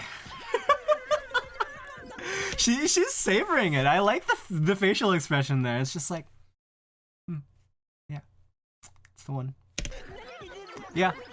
So there is a definite change in Rentaro between like early stages of Hyakano versus even 100 chapters in with Hakuri's Heat. Like, in Hakuri's Heat, he does act like this is the first time he gropes Hakuri. And so, I don't know, the fact that he gets 2 handfuls here, we're not gonna sugarcoat it. But like, it really does feel like it's something that he should, at least like 100 chapters in, be getting a little bit more used to. But like, I understand the rationale Rentaro has of having to treat all of his girlfriends equally, giving them like the amount of love that they desire and need. Like, it gets you wondering, right? Like, what... I guess he does have practically the same reaction in Hakuri's Heat. It's just that, you know, it's played off as a little more serious by the time we get to that point in the manga. And like, the girlfriends kind of respect his boundaries a lot more. So, I guess that's probably why this doesn't happen, and why he doesn't he isn't as much used to this level of titillation.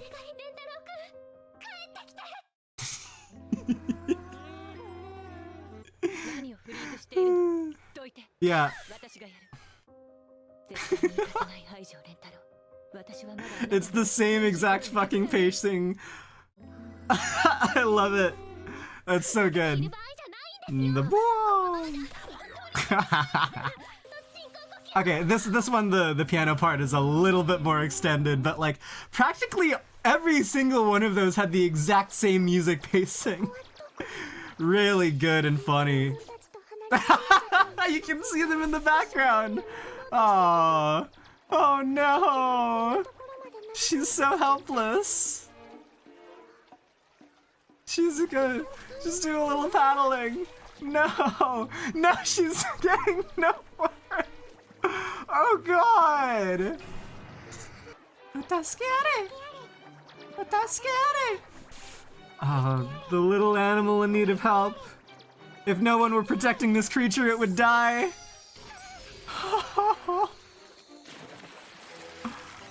Oh no. She's even struggling to pull herself up. Okay, to be fair, a little justified because water sucks to try to pull yourself out of.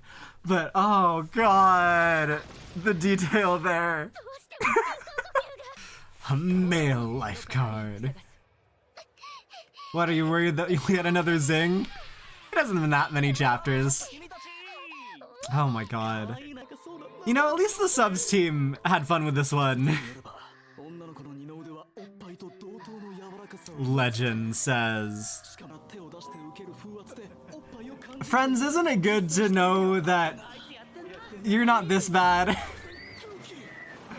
Like, oh, with the sister in tow, dear god. Anyways, yeah, like, even with Rentaro being the absolute peak standard to hold yourself to, it's nice to know that you're not at the bottom of the ladder. Okay, the sub team really had fun with this one. That's so good. Cup of fuck! Oh, where did the chapter end, I wonder? All of these questions and more will be answered right now. Is that prepared piano? Actually, I have no fucking clue, but like, the one video that I've watched on prepared piano, it kind of sounds like it could be. And all of the relevant scenarios where this idea is dispelled, so good. Obviously now we don't have to do it because all of the future girlfriends can just read back on the manga. Just, like, we're good. We're good now. I like that it's a failing on their part, that they like don't know exactly how Rentaro thinks. But like that is only the domain of the girls who have actually been with him for longer, that they understand like the most that it is an equal love. It is like the oil reserve thing. They're both my girlfriends. You shall not test your god.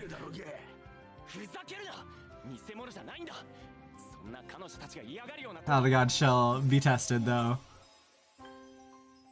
Oh, that's so pretty. Ooh, go off, hello? What is that? What is that fucking... What is happening in my left ear? That is magical. I think the OST just released recently, so give that shit a listen. That was wonderful. Oh, I love Miyu Tomita. Just Exhibit 1 of Rentaro being a man driven by pure love. Just like a fucking creature.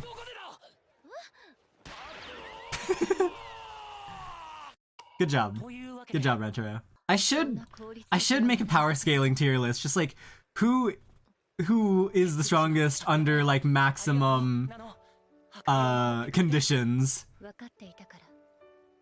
And I think Nemu's in the running. I really do. God, her hair is always so well drawn. I love that practically every single girlfriend gets her due. I get that persists for a lot of the event chapters until, you know, it actually does get unsustainable. But yeah, it really well done. Just like the group dynamics, the events that happen, they're all so memorable. Like every single beat of the pool episode, so completely like worthwhile, like mentionable, recallable. What an absolute fucking masterwork. Man, you need to work on your eyes. Like, I'm sorry. Everyone's right. She is right in front of you. His ears are fine. He has like the zenitsu. No. Aww. I don't have to ruin the moment. That's not the same OST. It is a variation of it, though. It's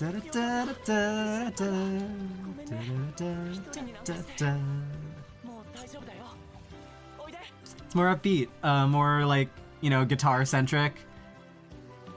Or strings as well. And it has that, like, backing drum beat. Real nice. Oh, it's so cute. Oh, so cute. Is that the first princess carry of the series? Because we get a lot of those. Aww. That's also a factor. She is one of the, like, the most forward. Like, if she wants something, she fucking takes it. To be fair, Nano and Hakuri already have a head start today. Just perhaps not as much in that public of an area. But good job, Shizuka. The last silly. She needs attention. I want one of those. We don't have fucking melon flavored shit in America, and it sucks. Like, I want a melon soda float. That looks so good.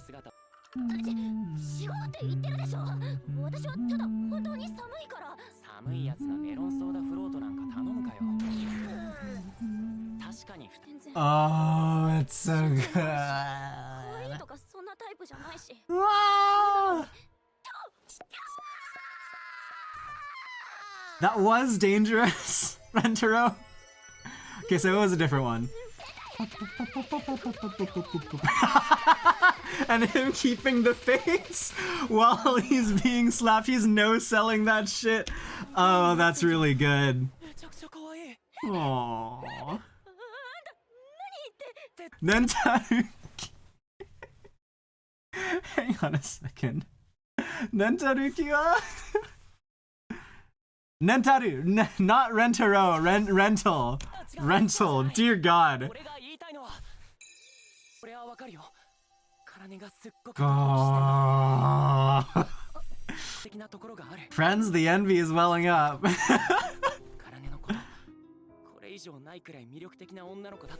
Like, I am having to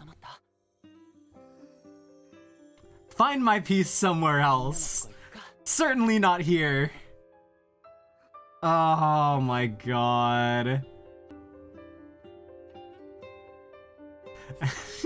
Just the look around to make sure no one's looking. Friend, you have already kissed Shizuka when everyone was looking.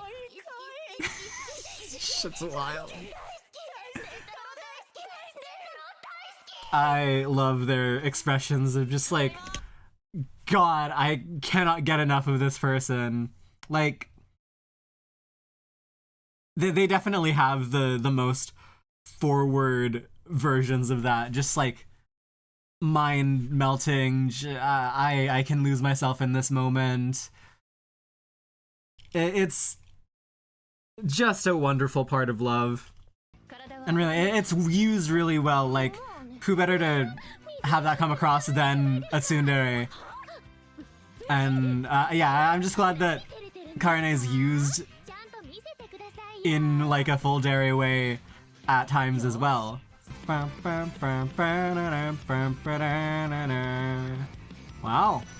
They're gonna hold your breath. I respect it.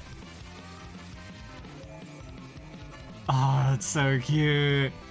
Yay. Okay, so back into the tier listing is one that I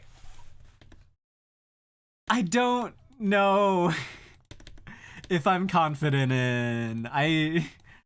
And this is, how much do I respect you if they are your Oshi?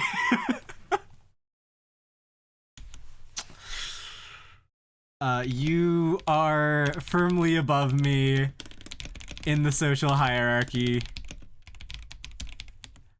Brother in arms. We shall fight the good fight. I respect it, but also, keep your distance, maybe? And then, I do not respect you. Yeah, put a period at the end of that one. Okay, so I'm gonna leave out keep your distance. I respect it, but I respectfully do not agree. All right, there we go. Let's see, what do we got here? I don't think we're gonna do the god for this one. Rentaro, you are above me. If Rentaro's your favorite, good for you, man. Like, good, yeah. I would agree. Hakuri, I don't put her here. I guess this will be a shorter tier list, because it's not like recalling what they've done in the manga or anything like that. It's just straight up opinions on Hakuri. I love Hakuri. She was one of my favorite characters at a time, but she's kind of been supplanted. But I definitely respect the people who are willing to kind of stick with her, especially since she hasn't gotten too much in terms of like pushing the envelope on her horny. She kind of respects Rentaro's boundaries more, so she has had a lot of time to, you know, stick with the harem and her dynamics with them more, other than like instead of with Rentaro. Karne, we'll fight the good fight. I don't like I'm right there with you, but it's not like I respect you because you like Karne. That's just a given, right? Anyways, Shizuka will fight the good fight. I mean, it's Shizuka again, like fairly standard, fairly obvious pick. Everyone loves Shizuka, so I don't feel the need to I don't want to bump her up to here, but again, like, she has a lot of good moments, and I understand wholeheartedly where you're coming from. Nano, I don't know. I don't know if this tier is ever going to fully, like, no matter how I word it, it's going to fully reflect what I'm trying to go with here. Like, I applaud that she is moving out of her efficiency brain mindset little by little, and I love her, but I guess it comes down to, like, there's so many choices for Inoshi, you know, some of them have to be in the different tiers. Which fucking sucks, because I want to be like Rentaro and have everyone in the top tier, but we're flawed. We can't do that. My mind can't put everyone in this tier. It doesn't feel right that the balance is skewed, even though like I have a fucking average rating of what 8.8 on like any list. I don't want to do the same bullshit for tier lists. I want to have like people that I love. Like I want to separate the characters that I love into different tiers. Hopefully, I don't know. Kusuri. Wow, fuck. I'll say we'll fight the good fight. Just like, as soon as I say that shit, we're moving into, well, we're gonna keep doing the status quo. Anyways, Hahari. Kurumi. I respect Kurumi fans. I'm gonna respect the Kurumi fans. Yeah. I'm fine with that. It's like, I don't know. I feel like the type of person who would be cool with Kurumi is cool, right? Fucking no sources to back that up. We're going to May. I don't agree.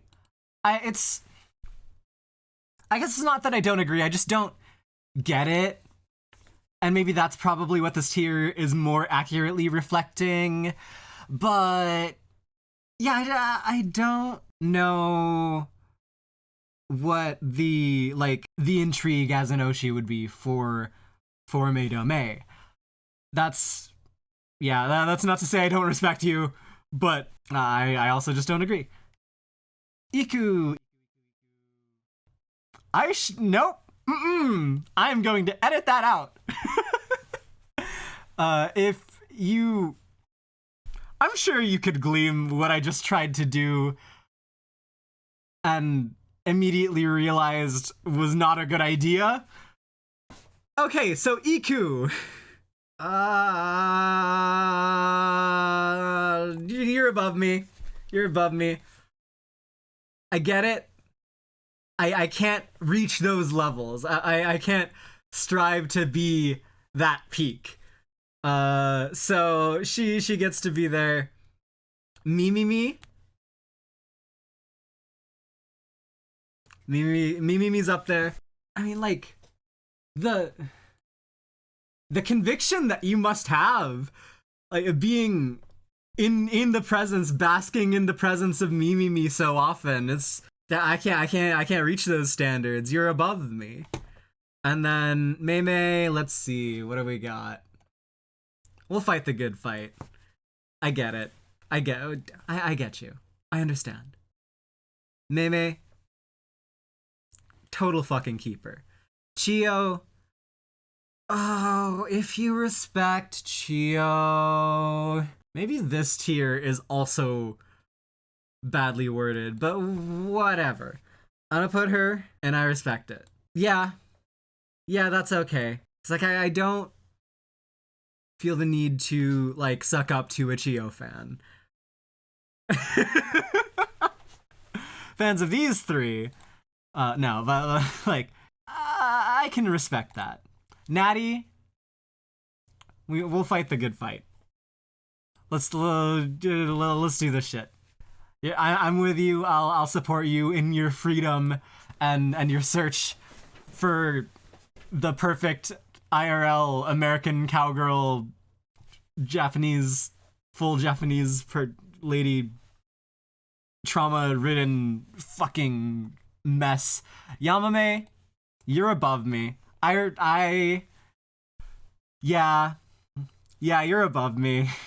Anyone who can love Yamame that much has just the best heart. Momiji, we'll fight the good fight. I have stated my love for Momiji across this series, so I'm right there with you. Yaku, oh shit. Yeah, I'm okay with that. Yeah, Yaku. People Yaku as their Oshi? That Yaku goes hard. Yep. Okay. Kishika. Oh, Kishika. See, this is, again, an issue of the tiers are not well named, because, like, it's not here, because like I'm not with you. But against my better judgment, I think Kishika fans are fucking cool. Maybe. I don't know. I don't know. I'm gonna... Yeah? Okay. That's fine. That's fine by me. Aka will fight the good fight. Of course we will.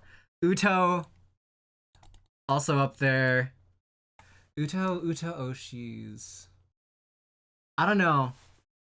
Maybe up here, but like also, that's a brother in arms. Let's see. My people, like, Maya's a fairly unpopular pick. So people who stick with her. No. She gets this tier. Momo. Do I respect you? I don't respect you. But also, she's peak. So, yeah. We know what we want. Rin. No, actually, I respect Rin fans. Good. That's a good community right there. Those are just chill people who are wonderful. Sue? Are there people who like Sue? Like legitimately, I don't know. People who like Sue. And that's a shame. Maybe I should check the Reddit, but like if you're a Sue fan, please comment down below. I respect you. It's not like I don't. But yeah, definitely if there are Sue fans out there watching this video, please go ahead and reach out to me. I would love to get to know how your mind works. And like how Sue's mind works. I know there was a little funny thing that I thought about doing like earlier until I realized I can't write lyrics for shit, but like, you know the Lemon Demon song Bird Fucker? Yeah. I was doing like a parody lyric writing of that just a little bit, and then I realized some of these lines are actually kind of complex, so trying to rewrite them, have them be like cohesive while also featuring numbers, which are kind of a limited set of things to name out, relative to birds at least, relative to bird names, it kind of made it hard. Anyways, Era fans I respect. I respect Era fans a lot. So yeah, okay, finally Kishika and Era are in the same tier. We don't have to worry about that anymore. Tama,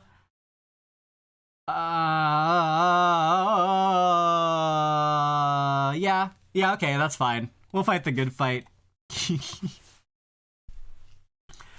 Kiki, huh? I'm not gonna say you're above me. I don't wanna concede that, you know? We'll fight the good fight. Your brother in arms. Okay, Matsuri. People who like Matsuri are fucking wonderful. Good on you. It's like a cheeky Cockney motherfucker who loves festivals and misappropriating fucking festival wearing coats. That's so funny. And so like anyone who adores that type of person, I think I could respect a lot. So yeah, okay, anyways, Meru. I'll also fight the good fight. Okay, Saki. Right now, friends, I don't know if there has actually been great reception to Saki. I haven't heard a lot from like the sub, so it's not like I don't respect you guys. Okay, I'm gonna put her in that tier. Nemu, we'll fight the good fight. This is a little bit more limited of a tier list because like I like practically all of these characters, and this is just like a little bit of an extension on that thought. It's one thought experiment removed, but I guess I am making like a judgment on my entire audience, so we'll see how that plays out. I don't know. Fucking okay. It's nearing Christmas, friends. It's nearing Christmas for me. I don't know when this video is gonna come out, but you hear the bells, you hear the hallelujah choruses, you hear you smell it in the air, you feel it in the wind. It's time for drugs. I don't know.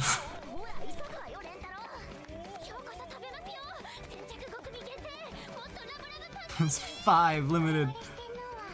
I really wonder what the surely there are limits on. Oh yeah, he has to eat the 4 of them. I see. Kusuri! Yeah. My god. The anime really does make Kusuri's design really pop. Oh, it's so cute. Like the screen tone on the explosion. That's good. That's good. I have no idea how voice actors make this sound good, but like every time there's voiced parts of a song, it just sounds so good. Like, especially when it's layered over like the melody.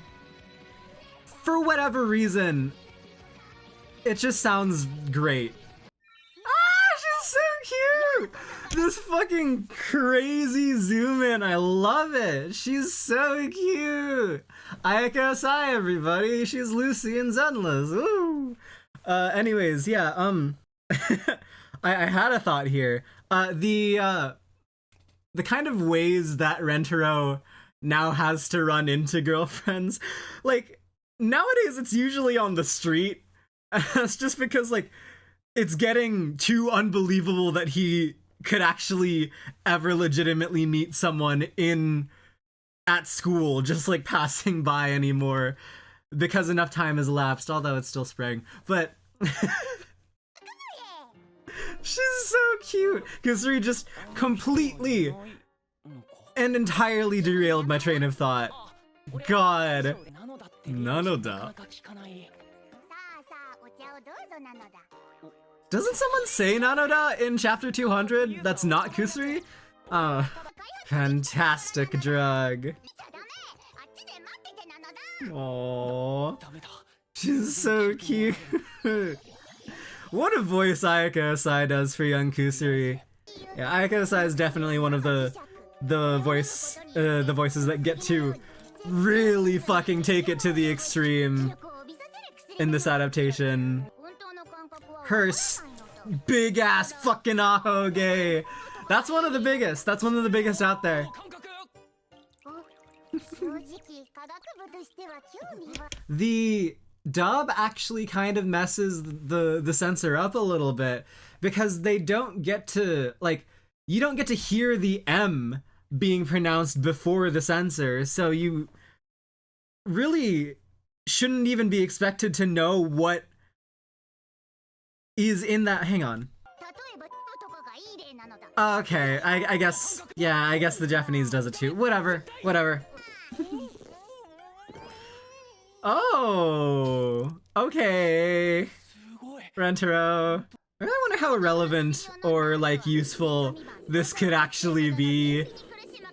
Obviously, it would be deadly and dangerous and terrible, but, like, I like that she's willing to sustain 3 days and nights of unimaginable constipation for this bullshit. I did point this out in Slice of Gaming podcast video, under the comments, like, this was not accounted for in his counting the days theory, so his count is technically wrong, because this renders him incapacitated for 3 days. All that for 10 minutes of this? Wow. Oh my god. Oh, you fool. She's so glowy. So carefree. Oh god.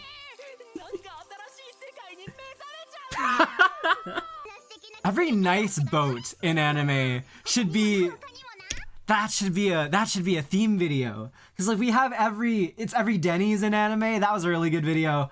But like every nice boat reference, because there's one in Jujutsu Kaisen, there's one in Bocchi. That I think that one was technically one, but also there's a few other ones in 100 Girlfriends. That would be a good video idea.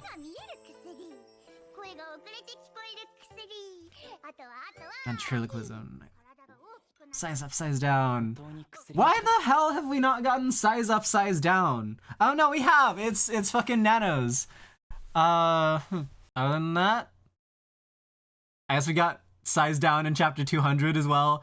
But yeah, like the potential for kusuri's drugs is limitless, and it's crazy how kind of streamlined and specific they have gotten. Like the meta of kills you if you don't believe type drug was so very like wonderfully specific. It is a marvel that we haven't gotten to like these more general drugs yet. Aww.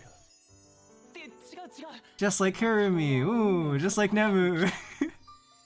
Ah! I love stupid idiot in love Rentaro. Just like he doesn't even know. He doesn't even know that this is like his soulmate that he zinged with yesterday. He's just willing to fall in love with any fucking girl he sees, regardless. He just picks that up. Oh my god. The magical girl! She's so magical girl. Using the same sparkle sound effect twice. Love to hear it. Good cut. Good cut. It's crazy. Aww. I do like that she's already prioritized Rentaro over her drug there in that instance. Usually, the drug takes precedence. And she's rewarded. The Bocchi! Oh, good man. How the hell do you do that? With male vocal cords? Dear God.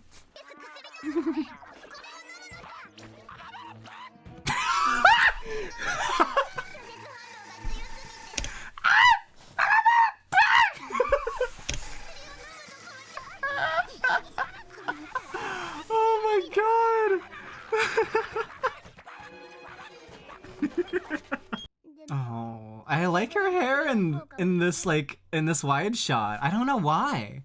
I think the back like flow out, but like how longer front. It's good. Maybe I just like her hairstyle. Maybe this is just some other thing to love about Kusuri that I just haven't noticed until now. Yay! Ah, she's so cute in the anime.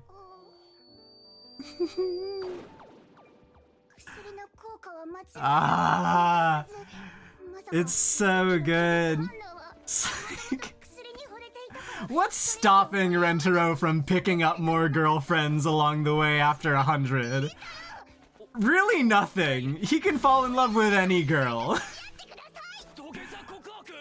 A man of sheer determination. Ooh, oh my god, that was an awesome fucking sting! Wow! Oh my god, this OST is so nice! This a little jazzy. Oh! Wow. Big close-ups. Ooh! Yeah, exactly how she was introduced. The face. Dead on. Oh my god. This is a thing that the anime did, and this is also a thing that Nozawa did retroactively in the manga, because she is not this stacked in her intro chapter. What is with 100 Girlfriends translations and Uno? They just like mentioning Uno for whatever reason. Oh, she just interrupts him.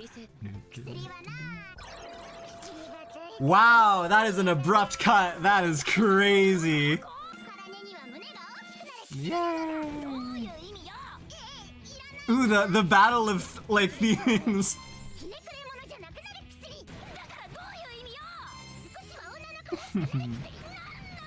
Ah! Ah! Ah! I love that fucking scream from you, Tomita. Oh, it's so good. Holy shit. Can we get that again? Can we get that again?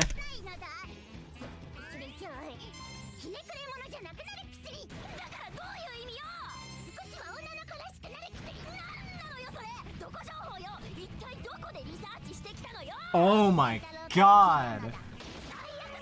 Oh, the voice crack on that. Woo! So good. So good. And immediately followed up by this performance. God. Ah, it's so good. Well, the official translation had like a funny in that one. Hang on. I love Miu Tomita. I don't hate you. Your head isn't a dick. It's good. It's good. Itakatta. Just like the wavering, the trembling fucking voice. We do see the cat again. Whoa. Oh. Yeah, God. Miu Tomita's.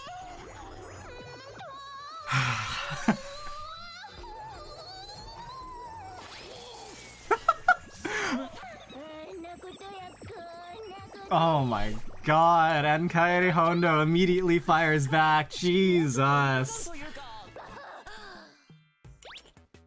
The voice acting in the show is really good, friends. Oh, and ladies and gentlemen, the girl has limits. Oh, yes! Better than I expected. How many of the girlfriends have reacted to Rentero's set? Because has it just been Hakari and Karane?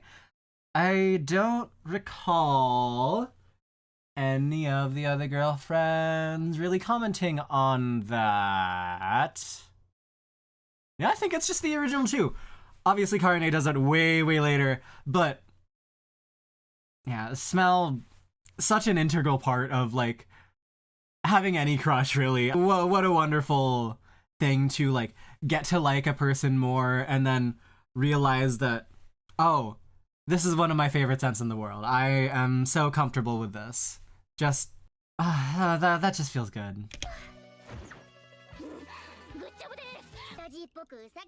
I love that this one doesn't have any downsides. She just drinks it. She's just a rabbit. Ah, she's so cute. Look at her like leaning over. Ah. It's like looking.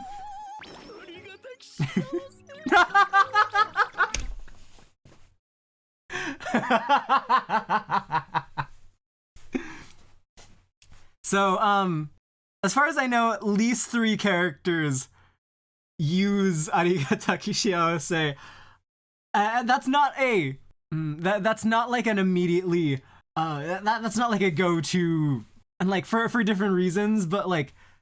Rentero here is definitely using it to quote circlet love story, and that is a catch I would not have been able to get unless I read the Raws and saw Hahari actually saying it to Divine Revelation when they were getting ready to fucking like dress up in the Gakuran uniforms. Is the thank you, bless. Just like, for no particular reason or impetus, you have the go. You can dress everyone up this chapter. Just like, arigatou shiawase. And Shizuka obviously uses it as well in quoting Circlet Love Story. That has to be a quote from Rentero, because he definitely would do that type of thing. And he has, he actually did recently in her date chapter with the spicy ramen. A novel sensation. Oh.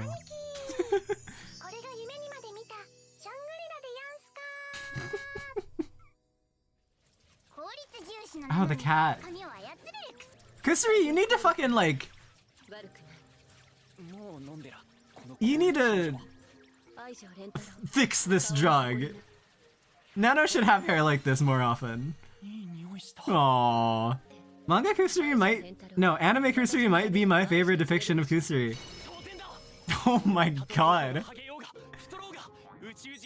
The lions on that man. Her hair flopping! I'm just having fun. I don't have anything to fucking comment on.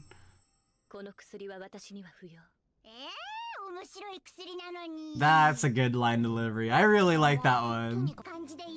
Making plenty more like these. You won't imagine what kind of drugs I'm whipping up.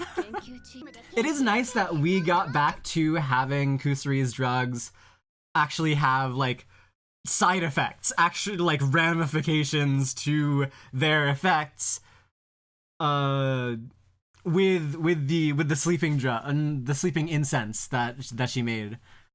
Having them all have nightmares instead, that was rough, but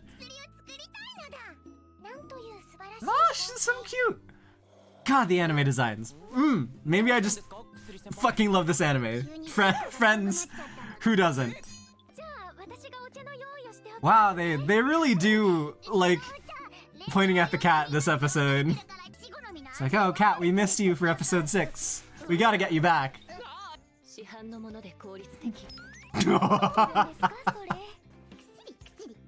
Yeah, kusuri. That's crazy.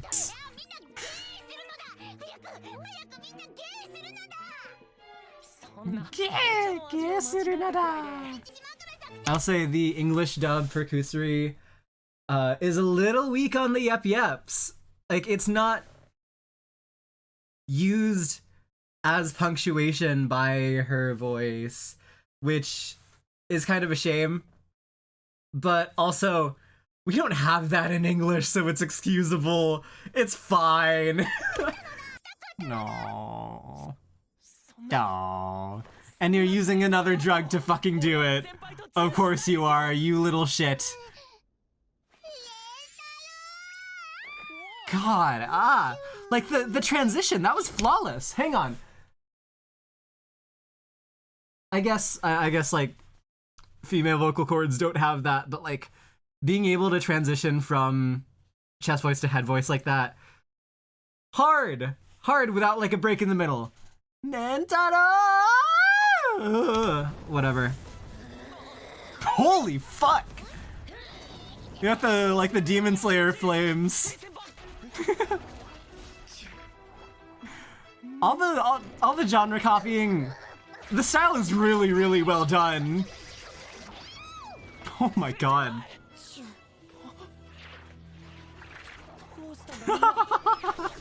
The way their bodies move, it's so good. Wow. I really like that. Oh, little sad stuck Kusuri driving everyone away with her making people fucking drink drugs without their consent. This is straight up Attack on Titan. This is kind of like Wizard 101 Celestia, this part, but no one played Celestia. So it can't be from there. Oh, and we get back to this! We get back to it! Chapter 200's so good! We get all of these fucking things. Oh, they're like, wait, hang on a fucking second. They are coordinated! What was that? Excuse me? They're doing fucking Thriller! What is this? Or pacing to the music. Oh, that's so good. And the change in arts, the change to the art style, so good, so good. Oh, this is spray painty. What can I say but peak? God. Tataka tayo henshi nagara. Yeah. Not exactly talkative, that reaction. Definitely have some sleep issues that I need to work through, but this is now, we are now in the we're now in the part of the show that has the core five. Like, these are the like the ones that are advertised for the first season. These are the ones that kind of are the sticking point for much of the other characters, much of Rentaro, and some of the events that happen. I'd hesitate to actually call them more important or used in the narrative more than, say, Hahari, because Hahari was definitely like used at the very least for the first 150 chapters, and then a lot of other characters got to shine as well. But obviously you don't forget your first 5 girlfriends. bad. It's getting to the point where it really is just about the laughs. Like, these were kind of funnier characters than, say, Shizuka. Nano, a little serious, but also in that seriousness, that is where you derive the hilarity of her character. There's a lot of shit to talk about with her, like, in her mental state, but Kusuri, even more to talk about, and the fucked up nature of her as a person is why the series is able to be so funny at times. I'll say the pool party, I think, is probably one of the best, like, event chapters to this day, just because it's so fresh. It starts the, like, instead of going, like, the Shizuka Karane Hakari, like, on the rooftop debating about whether Shizuka could kiss him, this is like a full-on, they go somewhere else, they do a thing, they have fun, like, on their own individually with Rentaro, and then all as a group together. And it really does have proof that these moments are going to stick. Like, they're going to be memorable, and you can, like, every manga reader can name, like, 10 of them off the top of their heads. The pool, yokai, challenge ramen, chapter 200, like, the fucking Mario Party, fucking, like, crash landing on a desert island that's actually a dome, a half dome over the ocean that is realm of the gods, and Rentaro eats the fucking gum fruit. Whatever they do, it's memorable. Oh god, and I didn't even mention the serious group and all that shit. Flowing Soma and the fucking the yakiniku party. Like, even shit like the baseball episode or the sports challenge. I've named 10. Whatever. No, yeah, it is just so. I do like to think about season 1 as a base a lot of the time, especially because Haru is going to be introduced, and she's a very important character. But yeah, it's the base of where are we going to go? What are we going to do? How much fun are we going to have? How much fucking... How hard are we going to transgress everything anyone knows about rom-coms or fourth wall breaking or fucking anything? This is the standard, and everything from here on out is iterating on that. We're going to be subverting it in the very Nakamura way, and we're even like we even return to these starting chapters when we get the chance. We have the baby chapters, the age regression, but like those come later. But still, there are things that are worth retreading in the starting, like, 25, soon 50 chapters that we're just going to do for the rest of our lives. And so, yeah. 100 Girlfriends, We love you. Good fucking shit. And I love you for watching along with me, rewatching along with me, because this is not your first time. Bye, I guess. Bye.